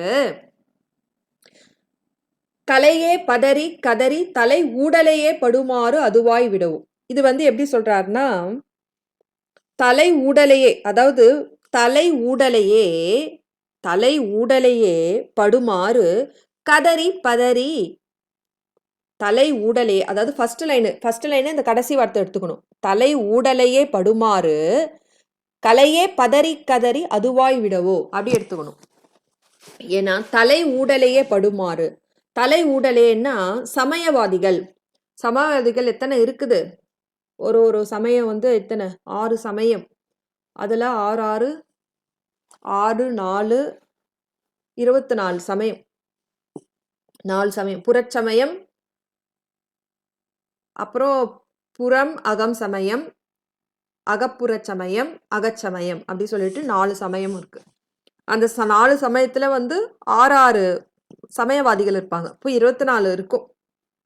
அது வந்து நீங்க படிக்கும் போது வரும். சாத்திர நூல்கள்லாம் போகிறோம். அத்தனை சமயவாதிகள் வந்து அவங்க என்ன பண்ணுவாங்க, அந்த மாதிரி தலையூடு அலையே படுமாறு கலையே பதறி கதறி அதுவாய் விடவோ, அப்படி படிக்கணும். தலை ஊடலையே படுமாறு, அதாவது முதன்மையான அந்த சமயவாதிகளோட சேர்ந்து என்ன பண்ணணும், வாக்குவாதம் செய்து தலை ஊடலையே படுமாறு பிணங்கு வாக்குவாதம் செய்து சண்டை போடுறது. அந்த அவங்க தலை ஊடலையேன்னா முதன்மையான சமயவாதிகளுடன் சேர்ந்து வாக்குவாதம் செய்யறது. எதை வாக்குவாதம் செய்யறது அப்படின்னா அதை தான் ஃபர்ஸ்ட் லைன் எடுத்துக்கணும். கலையே பதறி, அந்த ஞான நூல்களை, அந்த கலை நூல்களை, அந்த சாத்திர நூல்களை, அந்த சாத்திர நூல்களை படிச்சுட்டு, அதான் கலையே பதறி. ஃபர்ஸ்ட் என்ன எடுத்துக்கணும், தலை ஊடலையே படுமாறு, அதாவது தலைனா முதன்மை பொருந்திய சமயவாதிகளுடன் வாக்குவாதம் செய்து அவங்க கிட்ட பேசி தலை ஊடலையே படுமாறுன்னா அந்த பிணங்கு வாக்குவாதம் செய்து அந்த பிணங்கு ஏற்படுமாறு எதை வாக்குவாதம் செய்வாங்க, கலையே சாத்திர நூல்களை அந்த மனம் கலங்கி பதறினா நான் உடம்பெல்லாம் பதறினா நான் மனம் கலங்கி, கதறினா வாயால கத்தி, அதுவாய் விடவோ, அந்த மாதிரி தர்க்கம் பேசி இந்த அதுவாய் விடவோ அப்படின்னு கேட்குறாங்க. அதுவாய் விடவோன்னா நானும் அந்த சமயவாதிகள் மாதிரி வாழடி தர்க்கம் பண்ணி சண்டை போட்டுக்கினே இருக்கிறதா அப்படின்னு கேட்குறாங்க. அதில் பண்ண என்ன வரும், அப்படி சண்டை போட்டு இந்த நூலில் இப்படி சொல்லிக்கிறாங்க, அந்த நூலில் அப்படி சொல்லிக்கிறாங்க, இல்லை எங்கள் நூல் தான் வந்து உயர்ந்தது, எங்கள் சமயத்தில் தான் வந்து முக்தியை பற்றி வந்து கரெக்டாக சொல்லியிருக்காங்க, உங்கள் சமயம் எதுவும் சொல்லலை அப்படின்னு அப்படி தர்க்கம் போனால் அதுலேருந்து என்ன பயன், ஒன்றும் இல்லை. அதில் மனம் வாக்கு செயல் முக்கரணம் அமைதியிடும். அந்த சத்தம் போடுற நேரத்தில் நம்மளுக்கு சுவாமி சிந்தனையும் போயிடும். அப்போ வீணா வந்து அவங்க பக்குவ நிலை வேற, இன்னொரு சமயவாதி பக்குவ நிலை வேற. அப்போ அவங்க பக்குவ நிலையத்துக்கு அவங்க புரிதல் வேற, நம்ம பக்குவ நிலையத்துக்கு நம்ம புரிதல் வேற. வீணா சண்டை போட்டு வீண் காலத்தை தான் நம்ம கழிக்கிறோம் இல்லையா? அதுதான் சொல்றாரு, தலை ஊடலையே படுமாறு முதன்மை சமயவாதிகளுடன் சேர்ந்து வாக்குவாதம் செஞ்சு எதை கொண்டு வாக்குவாதம், கலையே ஞான நூல்களை சரித்திர ஞான நூல்களை கொண்டு கதறி மனம் கதறி வாயால கத்தி அதுவாய் விடவோ, நான் அவங்கள மாதிரி அந்த தர்க்கம் பண்ற மாதிரி நிலை அதுவாய் விடவோ முருகா, அந்த மாதிரி எனக்கு கொடுக்காத, அந்த மாதிரி கல்வி சேர்க்க எனக்கு கொடுக்காத, கல்வியால் வரும் அந்த தர்க்கவாதிகளை போல் நான் வந்து கதறி பதறி அந்த மாதிரி பண்ணாத. அப்படி பண்ணா என்ன ஆகும், ஞான கல்வியை கற்றும் சாமியை சிந்திக்காம வீண் சண்டையில் வந்து விடுறது வந்து அது நல்வழியா? இல்ல சுவாமி அடையும் வழி இல்லையா? அதனால சுவாமி சொல்றாரு, அதையும் சொல்றாரு. எப்படி சொல்றாரு, இந்த மாதிரி மனை மக்கள், அந்த வலைப்பட்டு கை மாதுடு மக்கள், அந்த மாதிரி இல்வாழ்க்கை என்ற படுமாயிலிருந்து நீக்குன்னு சொல்லிட்டும் அந்த மாதிரி இப்படி சொல்றாரு, கல்வியால் வரும் செருக்கு, அதனால் வரும் தர்க்கத்தை, அதனால் வந்து முக்கரண மனம் வாக்கு செயல் இதெல்லாம் மனம் கலங்கி இருக்க, அதை அந்த தன்மை எனக்கு கொடுக்காத அப்படின்னு சொல்றாரு. புரியுதுங்களா? ஃபர்ஸ்ட் எடுத்துணும், தலை ஊடலையே படுமாறு முதன்மை சமயவாதிகளுடன் ஊடல், அதாவது வாக்குவாதம் செய்யுமாறு பிணங்கு ஏற்படுமாறு எதை கொண்டு, கலையே ஞான நூல்களை கொண்டு கதறி மனம் கலங்கி வாய் கத்தி கூச்சலிட்டு அதுவாய் விடவோ, நான் அந்த தர்க்கவாதிகள் மாதிரி அந்த சண்டை போட்டு அந்த தன்மையாக ஆகிவிடவோ. ஏன் ஆன்மா அத்தன்மை உடையது, ஆன்மா சார்ந்ததன் வண்ணம் எதை சார்கிறதோ அத்தன்மை பெறுகிறது. நானும் சண்டை போடுறவங்களோட சேர்ந்தா அத்தன்மை ஆகிவிடுவேன். அப்போ நான் உன்னை எப்படி நான் கும்பிடுறது, நான் உன்னை எப்படி வந்து அடைகிறது, என் மனம் எவ்வாறு அமைதியிடும், அதெல்லாம் கேட்கிறார். அதுதான் சரி, அதுதான் கொலையே புரி வேடர். இப்போ கடைசி 2 லைன் பார்ப்போம். கொலையே புரி வேடர் குலப்பிடித்தோய், கொலை செய்கின்ற புரிகின்ற வேடவர்கள் வேடவர் குலத்தில் பிடி, வேடவர் குலத்தில் வளர்ந்த பெண் யானை போன்ற வள்ளியம்மாவை தோய்தல் தழுவுகின்ற மலை போன்றவனே, மலை கூறிடு வாகவனே, கவுஞ்ச மலையை வேளால் தொடுத்து கூறிட்ட வெற்றி வாகை சூடியவனே, தலை ஊடலையே படுமாறு, அதாவது முதற் சமயவாதிகளுடன் சேர்ந்து வாக்குவாதம் செய்து பிணங்கு ஏற்படுமாறு எதை கொண்டு வாக்குவாதம், கலையே ஞான நூல்களை கொண்டு பதறி கதறி மனம் பதறி கதறி வாய் கூச்சலிட்டு அதுவாய் விடுவோம் அத்தன்மை ஆகி விடுவோம் முருகா, அதிலிருந்து என்னை காப்பாற்றுன்னு சொல்றாரு. சுவாமிய மலையே அப்படின்னு சொல்றாரு. இது போன ஒரு பாட்டுல கூட நான் சொல்லியிருக்கேன். குணக்குன்றே அப்படின்லாம் ஒரு வரும். அதாவது ஒரு மலை அப்படி இருந்துச்சுன்னா மலை போன்ற அருளை வாரி வாரி வழங்குபவன் அப்படின்னு ஒரு பொருள் எடுத்துக்கலாம். மலை அப்படின்னா எந்த புயல் காற்று எதுக்குமே அசைஞ்சு கொடுக்காம அப்படியே இருக்கும். அது போல சுவாமிகள் முருகப்பெருமான் எல்லா ஆன்மாக்கள் கலந்து அந்த ஆன்மாக்கு வினை ஊட்டுபவனாக இருந்தாலும் அந்த ஆன்மா தான் இன்ப துன்பத்தை அனுபவிக்குமே தவிர அந்த ஆன்மாவுக்குள் உயிருக்கு உயிராயிருக்கும் இறைவன் எந்த விகாரமும் அடைவதில்லை. ஆன்மாதான் வினை செய்தது, ஆன்மாதான் இன்பம் துன்பம் அனுபவிக்கும், இறைவன் எந்த அனுபவமும் இல்லாதவன் அப்படின்றது மலையே. அது அந்த பொருளும் அது வரும். சரியா? அதுதான் கொலையே புரி வேடற்குல பிடித்தோய் மலையே மலை கூறிடு வாகைனே தலை ஊடலையே படுமாறு கலையே பதறி கதறி அதுவாய் விடுவோம் முருகா, அதிலிருந்து என்னை காப்பாற்று அப்படின்னு சொல்றாரு. சரி, அடுத்து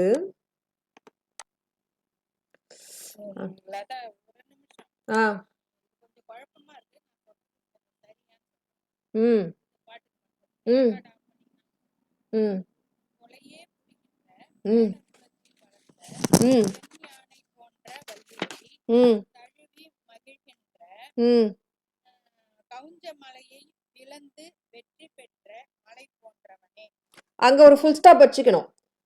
அதாவது சுவாமிக்கு 2 சொல்றாரு. கொலையே புரிகின்ற ஆமா, கொலையே புரிகின்ற வள்ளி மணவாளனே, வள்ளியை தழுவுகின்றவனே. அதாவது வள்ளி அம்மாவுக்கு அது ஒரு வர்ணனை. இன்னொரு வர்ணனை.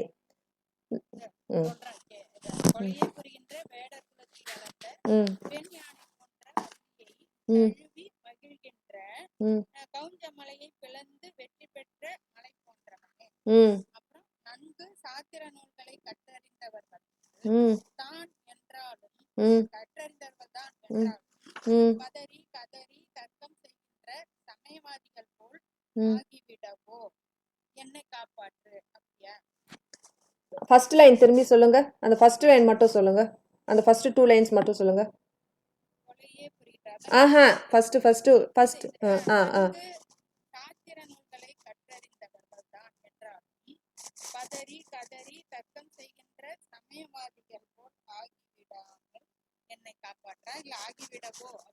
அப்படி இல்ல. அதாவது சமயவாதி கூட சண்டை போடுறதுக்கு விடாத, நான் கற்ற கல்வி என்ற செருக்கு எனக்கு கூடாத. அதாவது அவ என்ன சொல்றான்னா, அவங்க பாருங்க இங்க என்ன சொல்றாங்கன்னா, தலை ஊடலையேன்னா சமயவாதிகள்லாம் இருக்காங்கல்ல, நன்கு கற்றறிந்த மிற்ற சமயவாதிகள் இருக்காங்கல்ல, அவங்களோட போய் நான் தர்க்கம் பண்ணி அவங்களோட கதறி பதறி சண்டை போட்டு விடாமல் அத்தன்மை சமயவாதிகள்லாம் என்ன பண்றாங்கன்னா, இப்பெல்லாம் வந்து நிறைய பார்த்தீங்கன்னா அவங்க கூச்சலிட்டு கத்துவாங்க. என்னோட சமயம் தான் பெருசா, அது இதுன்னு கத்துவாங்க. அவங்க நல்லா படிச்சிருப்பாங்க. ஆனா அதை அமைதி முறையில் இறைவனை தியானித்து இறை நிலை அடையணும்னு பண்ண மாட்டாங்க. தலை ஊடலையே ஏற்கனவே முதன்மையாக மற்ற சமயவாதிகள், மாயாவாதிகள், உலகவாதிகள், சமவாக்கியவர்கள், அந்த மாதிரி நான் சும்மா எடுத்து சொல்றேன்.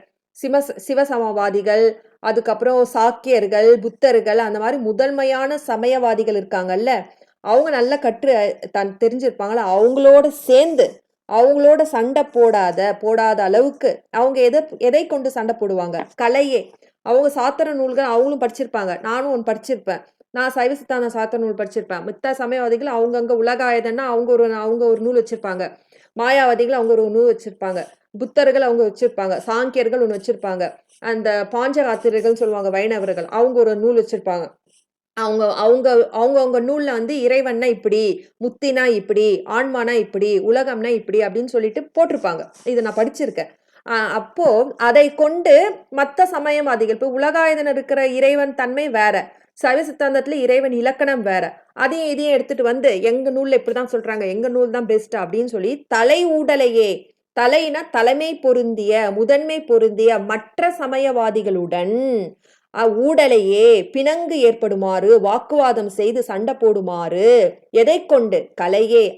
அவர்கள் செய்த நூல்களை கொண்டு, சாத்திர நூல்களை கொண்டு பதறி மனம் கலங்கி கதறி கத்தி அதுவாய் விடுவோம். அந்த மாதிரி கூச்சலிட்டு அவங்க பண்ற அந்த தர்க்கமான குணத்தை அவங்க அவங்க சண்டையிடுறாங்கல்ல, மனம் வாக்கு செயல்லாம் கலங்கி சண்டை போடுறாங்கல்ல, தன்மை தர்க்கம் பேசுவாங்க எல்லாத்துக்கும். ஒரு தப்புனா தப்பு ஒத்துக்க மாட்டாங்க, வாயடிப்பாங்க. அந்த மாதிரி அது ஆணவ குலத்தின் அடையாளம். அதுவாய் விடவோ, அந்த தர்க்கவாதிகளாக ஆகிவிடவோ அப்படின்னு கேக்குறாங்க. சரிங்களாமா? இப்ப புரிஞ்சுதுங்களாமா?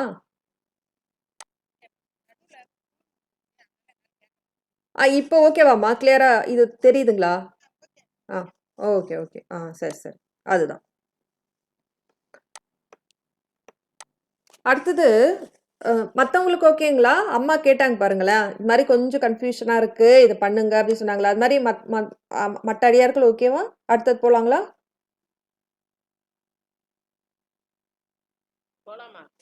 சூப்பர். ஓகே. Super super.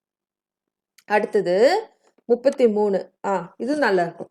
சிந்தாகுல இல்லோடு செல்வமெனும் விந்தாடவி என்று விடப் பெறுவேன் மந்தாகினி தந்த வரோதயனே கந்தா முருகா கருணாகரனே. இது சூப்பர். என்னன்னா இவரு சுவாமி ஒரு சொல்றாரு. முன்னாடி என்ன சொன்னாரு? மாயை எனும் படுமாயிலேன்னு சொல்லிட்டாரு.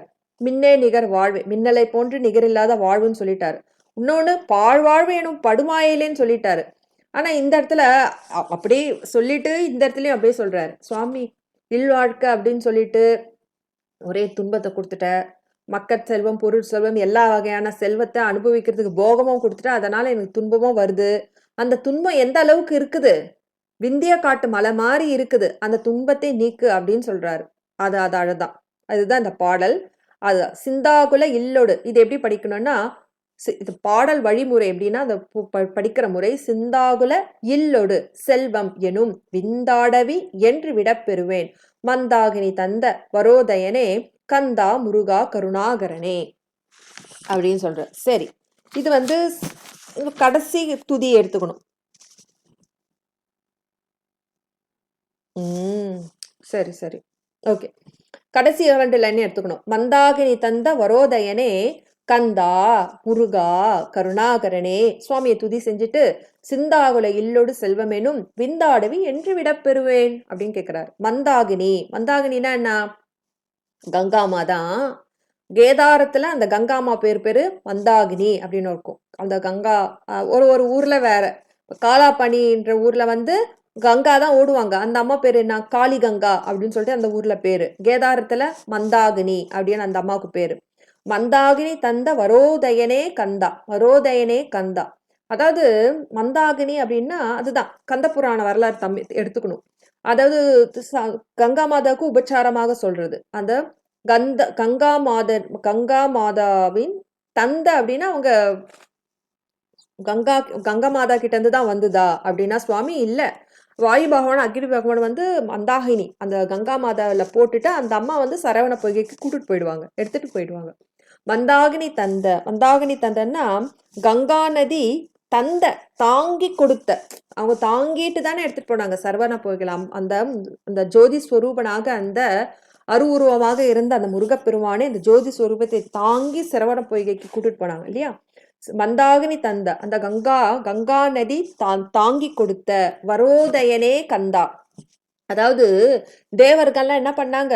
பலாக்காலமாக சுவாமி கிட்ட வரம் கேட்டு சுவாமி கிட்ட கேட்டு சுவாமி சூரனால தொல்லை தாங்க முடியல, சுவாமி ரொம்ப கஷ்டப்படுறோம் அப்படின்னு சொல்லி வரோதயனே, அதாவது தேவர்கள் கேட்டபடி வரத்தின்படி சிவபெருமானின் மூலம் உதயமான யாரு? கந்தா, கந்தக்கடவுளே, முருகா, முருகக்கடவுளே, கருணாகரனே, கருணைக்கு இடமனாகன அருள் புரிபவனே, கருணாமூர்த்தியே, மந்தாகினி தந்த கங்காநதி தாங்கி கொடுத்த வரோதயனே, தேவர்கள் கேட்ட வரத்தின்படி சிவபெருமானிடம் உதயமான கந்தா, முருகா, முருகக்கடவுளே, கருணாகரனே, கருணை மூர்த்தியே, சிந்தாகுல அப்படின்னா என் சிந்தையில் உதிக்கின்ற ஆகுலம் துன்பமானது எதனால வருது? இந்த துன்பத்துக்கு எது பக்கத்துல சொல்றாரு. இல்லொடு இல்வாழ்க்கை, அதனால் வரும் இல்வாழ்க்கையில யாரு இருக்கா? மனைவி, அப்போ செல்வம் மக்கட்செல்வம், பொருட்செல்வம், அனைத்து வகையான செல்வம் அதுல எடுத்துக்கலாம்.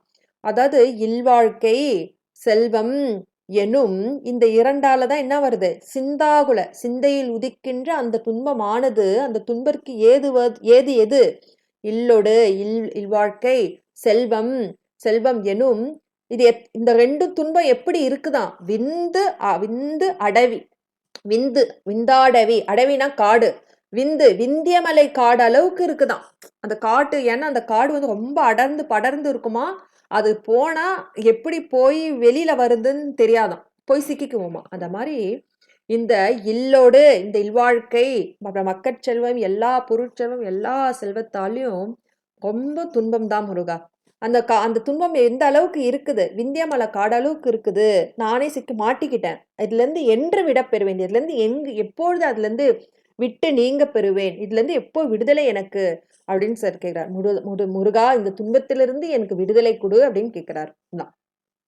மந்தாகினி தந்த வரோதயனே, கந்தா முருகா கருணாகரனே, சிந்தாகுல இல்லொடு செல்வமெனும் விந்தாடுவி என்று விடப்பெறுவேன். மந்தாகினி, கங்கா நதியின் புத்திரனே, கங்கா நதியால் தாங்கி கொடுத்தவரே, வரோதயனே, தாங்கி கொடுத்த வரோதயனே, தேவர்கள் கேட்ட வரத்தின்படி சிவபெருமானிடன் உதித்த கந்தா முருகனே கருணாகரனே, சிந்தாகுல இல்லொடு செல்வமெனும் மனதில் உதிக்கின்ற அந்த துன்பத்து எதுவாயிருக்கும் அந்த இல்வாழ்க்கை, செல்வம், மக்கட்பொருள் செல்வம் என்ற அனைத்து வகையான செல்வத்தாலும் வருகின்ற துன்பம் எந்த அளவுக்கு இருக்கு?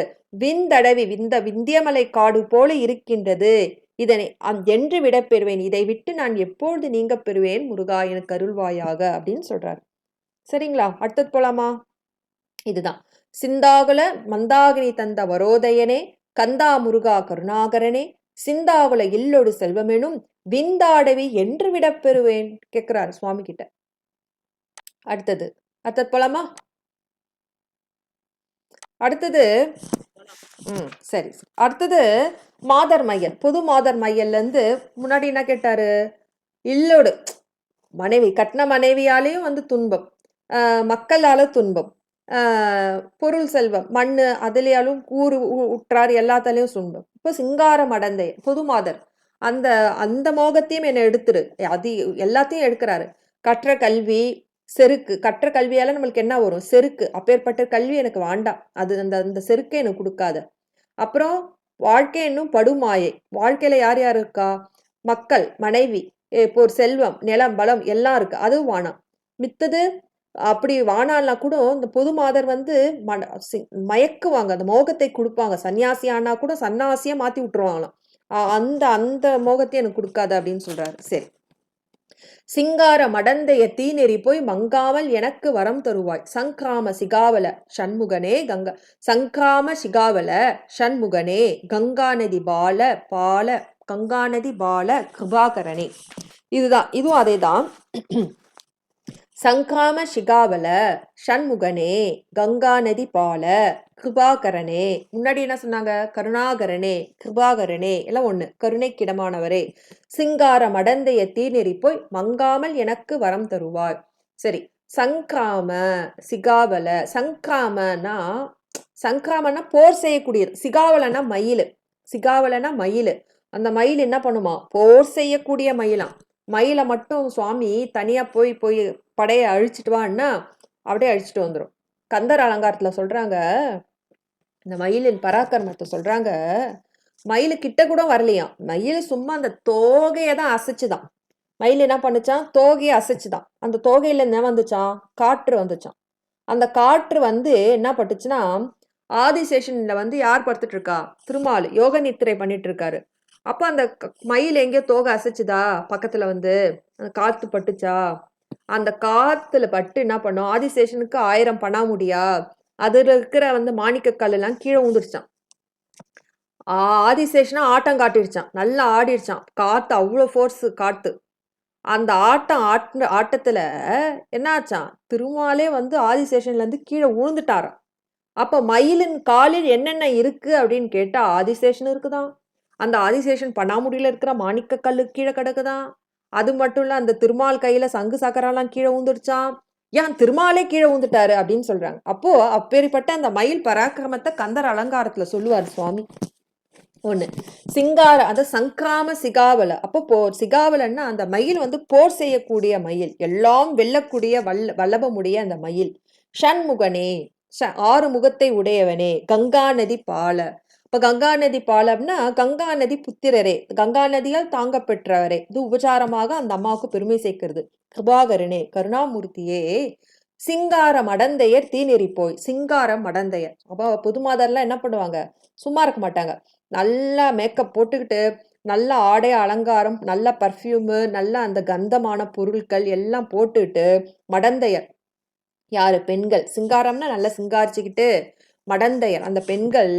மடந்தையர்னா அந்த பெண்களை குறிக்கிற அந்த பருவநிலை. மடந்தையர் தீநெறி போய், அவங்க மேல மோகம் விட்டு, அவங்க வழியில சிக்கி, அவங்க வழியில தீநெறி போய், மங்காமல் கெட்டு போகாமல் எனக்கு வரம் தருவாய். அந்த மாதிரி புதுமாதர் மோக வழியில் போய் கெட்டு போகாமல் எனக்கு வரம் தருவாய். என்ன, அந்த அந்த வழியில் வழியில் அந்த அறநெறி இல்லாமல் வழியில் போகாமல், அது ஒழுக்க நெறி இல்லாமல் மற்ற வழியில் போகாமல் எனக்கு வரும் உன் திருவடிக்கு வழித்தா, அறநெறியில் ஒழுக்க நெறியில் போவதுக்கு எனக்கு வரம் தருவாய் அப்படின்னு கேட்கிறாரு.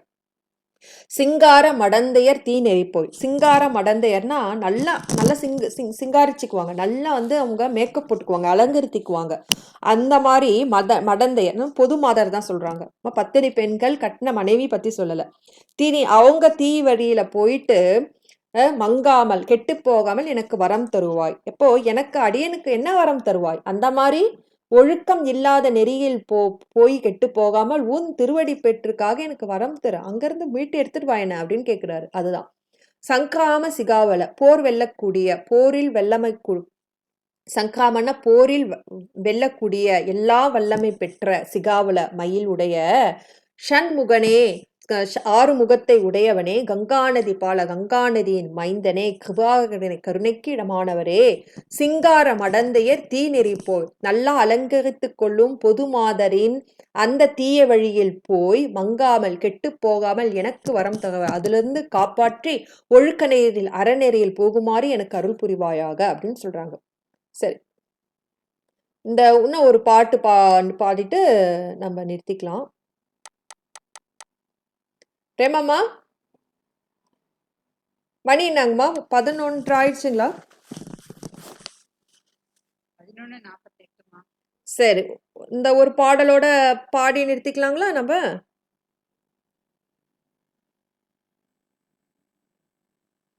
அம்மா 35 வரைக்கும் பாடலாம். Right, okay. அடுத்து விதிக்காணும் உடம்பை விடாவிடையன். 15 பாடல் இருக்கா? 27, 37 கூட எடுக்கல. சரி, ஓகே. விதிக்காணும் உடம்பை விடாவினையேன் கதிக்காணும் மலர்கழல் என்றருள்வாய். மதி வாழ்நுதல் வள்ளியை அல்லது பின் துதியா விரதா சுரபூபதியை. விதிக்காணும் உடம்பை விடாவினையேன் கதிக்கான மலர்கழல் என்றருள்வாய். மதி வாழ் நுதல் வள்ளியை அல்லது பின் துதியா விரதா சுரபூபதியே. சரி, அப்போ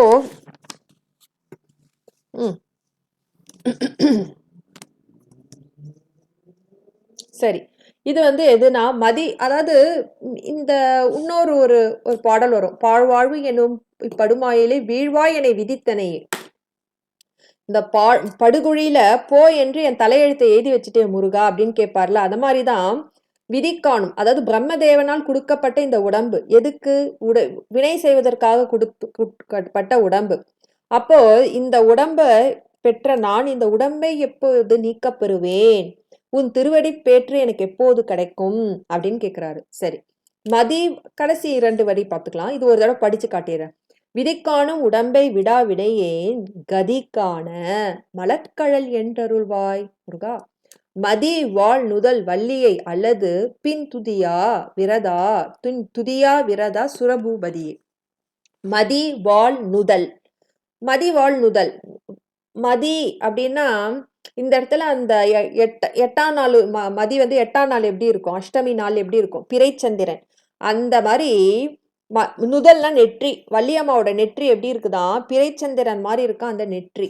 அது மட்டும் இல்ல, ஒளி வீசக்கூடிய வாள்னா அந்த ஒளி வீசக்கூடிய பிறைச்சந்திரனை போல ஒளி வீசக்கூடிய நுதல் நெற்றியை உடைய. யார் அந்த நெற்றி வச்சுக்கிறா? யாரோ ஒரு பொண்ணு வச்சிருக்காங்க தெரியுது. யார் வச்சிருக்கா? வள்ளியை. வள்ளியை அல்லது வள்ளியம்மாவை தவிர சுவாமி என்ன பண்ணாராம்? பின் துதியா, பிறரை துதியாமல், போற்றாமல், புகழ செய்யாமல் விரதம் பூண்டவரே. வள்ளியம்மாவை தவிர வேற யாரையும் புகழ மாட்டாராம் சுவாமி. விரதம் பூண்டவரே. எப்பேற்பட்டவன்? சுர பூபதியே. சுர அப்படின்னா விண்ணுலகம், பூ அப்படின்னா பூமி. பூமி பதி அப்படின்னா தலைவன். அமரும் பதி கேள். அமரும் பதி யான் விரும்புகின்ற ஊர். அந்த இடத்துல பதினா ஊர், இந்த இடத்துல தலைவரே. சுரபூபதியே, விண்ணுக்கும் மண்ணுக்கும் பதியே, தலைவரேன்னு அர்த்தம். மதினா பிறை சந்திரன். வாள் ஒளி பொருந்திய. நுதல் நெற்றி. வள்ளியை ஒளி பொருந்திய மதி போன்ற சந்திரனை போன்ற ஒளி பொருந்திய, சந்திரன் கீற்றை போன்ற ஒளி பொருந்திய நெற்றியை உடைய. யாரு? வள்ளியம்மாவை அல்லது வள்ளியம்மாவை தவிர பின் வேறு யாரு ஒருவரையும் துதியா புகழாத விரதம் பூண்டவரே. சுரபூபதியே. சுரபூபதி அப்படின்னா விண்ணுலகத்துக்கும் மண்ணுலகத்துக்கும் தலைவனே. விதி காணும் உடம்பை விடாவினையேன். அது பிரம்மதேவரால் படைக்கப்பட்ட இந்த உடம்பை விடாமல் இந்த வினையேன், இந்த வினைகளை உடைய அந்த அடியேன் கதிகான, நற்கதிகான, உன் சிவகதிகான, உன் முக்தி பேர் அடைய வழிக்கான மலர்கழல் என்றருள்வாய். மலர்கழல், மலர் அப்படின்னாலே தாமரை. தாமரை போன்ற உன் திருவடியை என்று எனக்கு தருவாய் முருகா. இந்த விதி, இந்த உடம்பு, இந்த தூள உடம்பு, இந்த பஞ்சபூதங்களால் ஆன அந்த உடம்பை தாங்கி வினையேன், இந்த வினை செய்கிற அந்த அடியேன் இதிலே உழன்று கொண்டிருக்கிறேனே. பிரம்மதேவனால் விதிக்கப்பட்ட இந்த உடம்பு, இதுல நான் எவ்வளவு நாள் இருந்து நான் வினை செஞ்சு அனுபவிச்சு நான் கஷ்டப்படுகிறது. கதிக்கான, உன் சிவதிகதிக்கான, இதுக்கு பேரின்பம் அடைவதற்கு மலர்கழல், தாமரை போன்ற மலர்கழல்களை என்று அருள்வாய் அப்படின்னு கேட்கிறாங்க. அதுதான் மதி வாழ்நுதல் வள்ளியை அல்லது பின் துதியா விரதா சுரபூபதியே. மதினா சந்திரன் போன்ற, வாள் ஒளி பொருந்திய, நுதல் நெற்றி உடைய. யாரு? வள்ளியை அல்லது வள்ளியை தவிர. வள்ளியை அல்லது வள்ளியை தவிர பின் வேறு ஒருவரையும் துதியா புகழாத விரதம் பூண்டவரே. எப்பேற்பட்டவர்? சுர பூபதியே. சுர விண்ணுக்கும் பூவுலகத்திற்கும் பதியே, தலைவரே. விதிக்காணும் பிரம்மதேவனால் படைக்கப்பட்ட எது?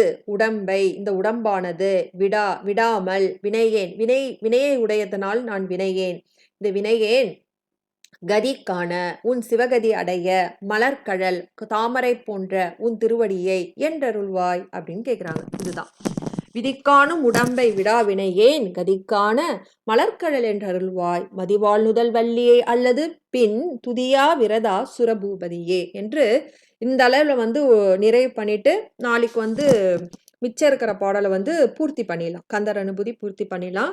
கொஞ்ச நேரம் 5 நிமிஷம் தான் இருக்கு. பேசுறவங்க, டவுட் கேட்கறவங்க பேசலாம். அடியேன் அம்மா இருக்காங்களா? அம்மா உருவாய் அருவாய் சொல்லி முடிச்சிட்டுங்களாம்மா? அப்புறம் பேசிக்கலாம். உருவாய் அருவாய் உலதாய் இலதாய் மறுவாய் மலராய் மணியாய் ஒளியாய் கருவாய் உயிராய் கதியாய் விதியாய் குருவாய் பருவாய் அருள்வாய் குகனே.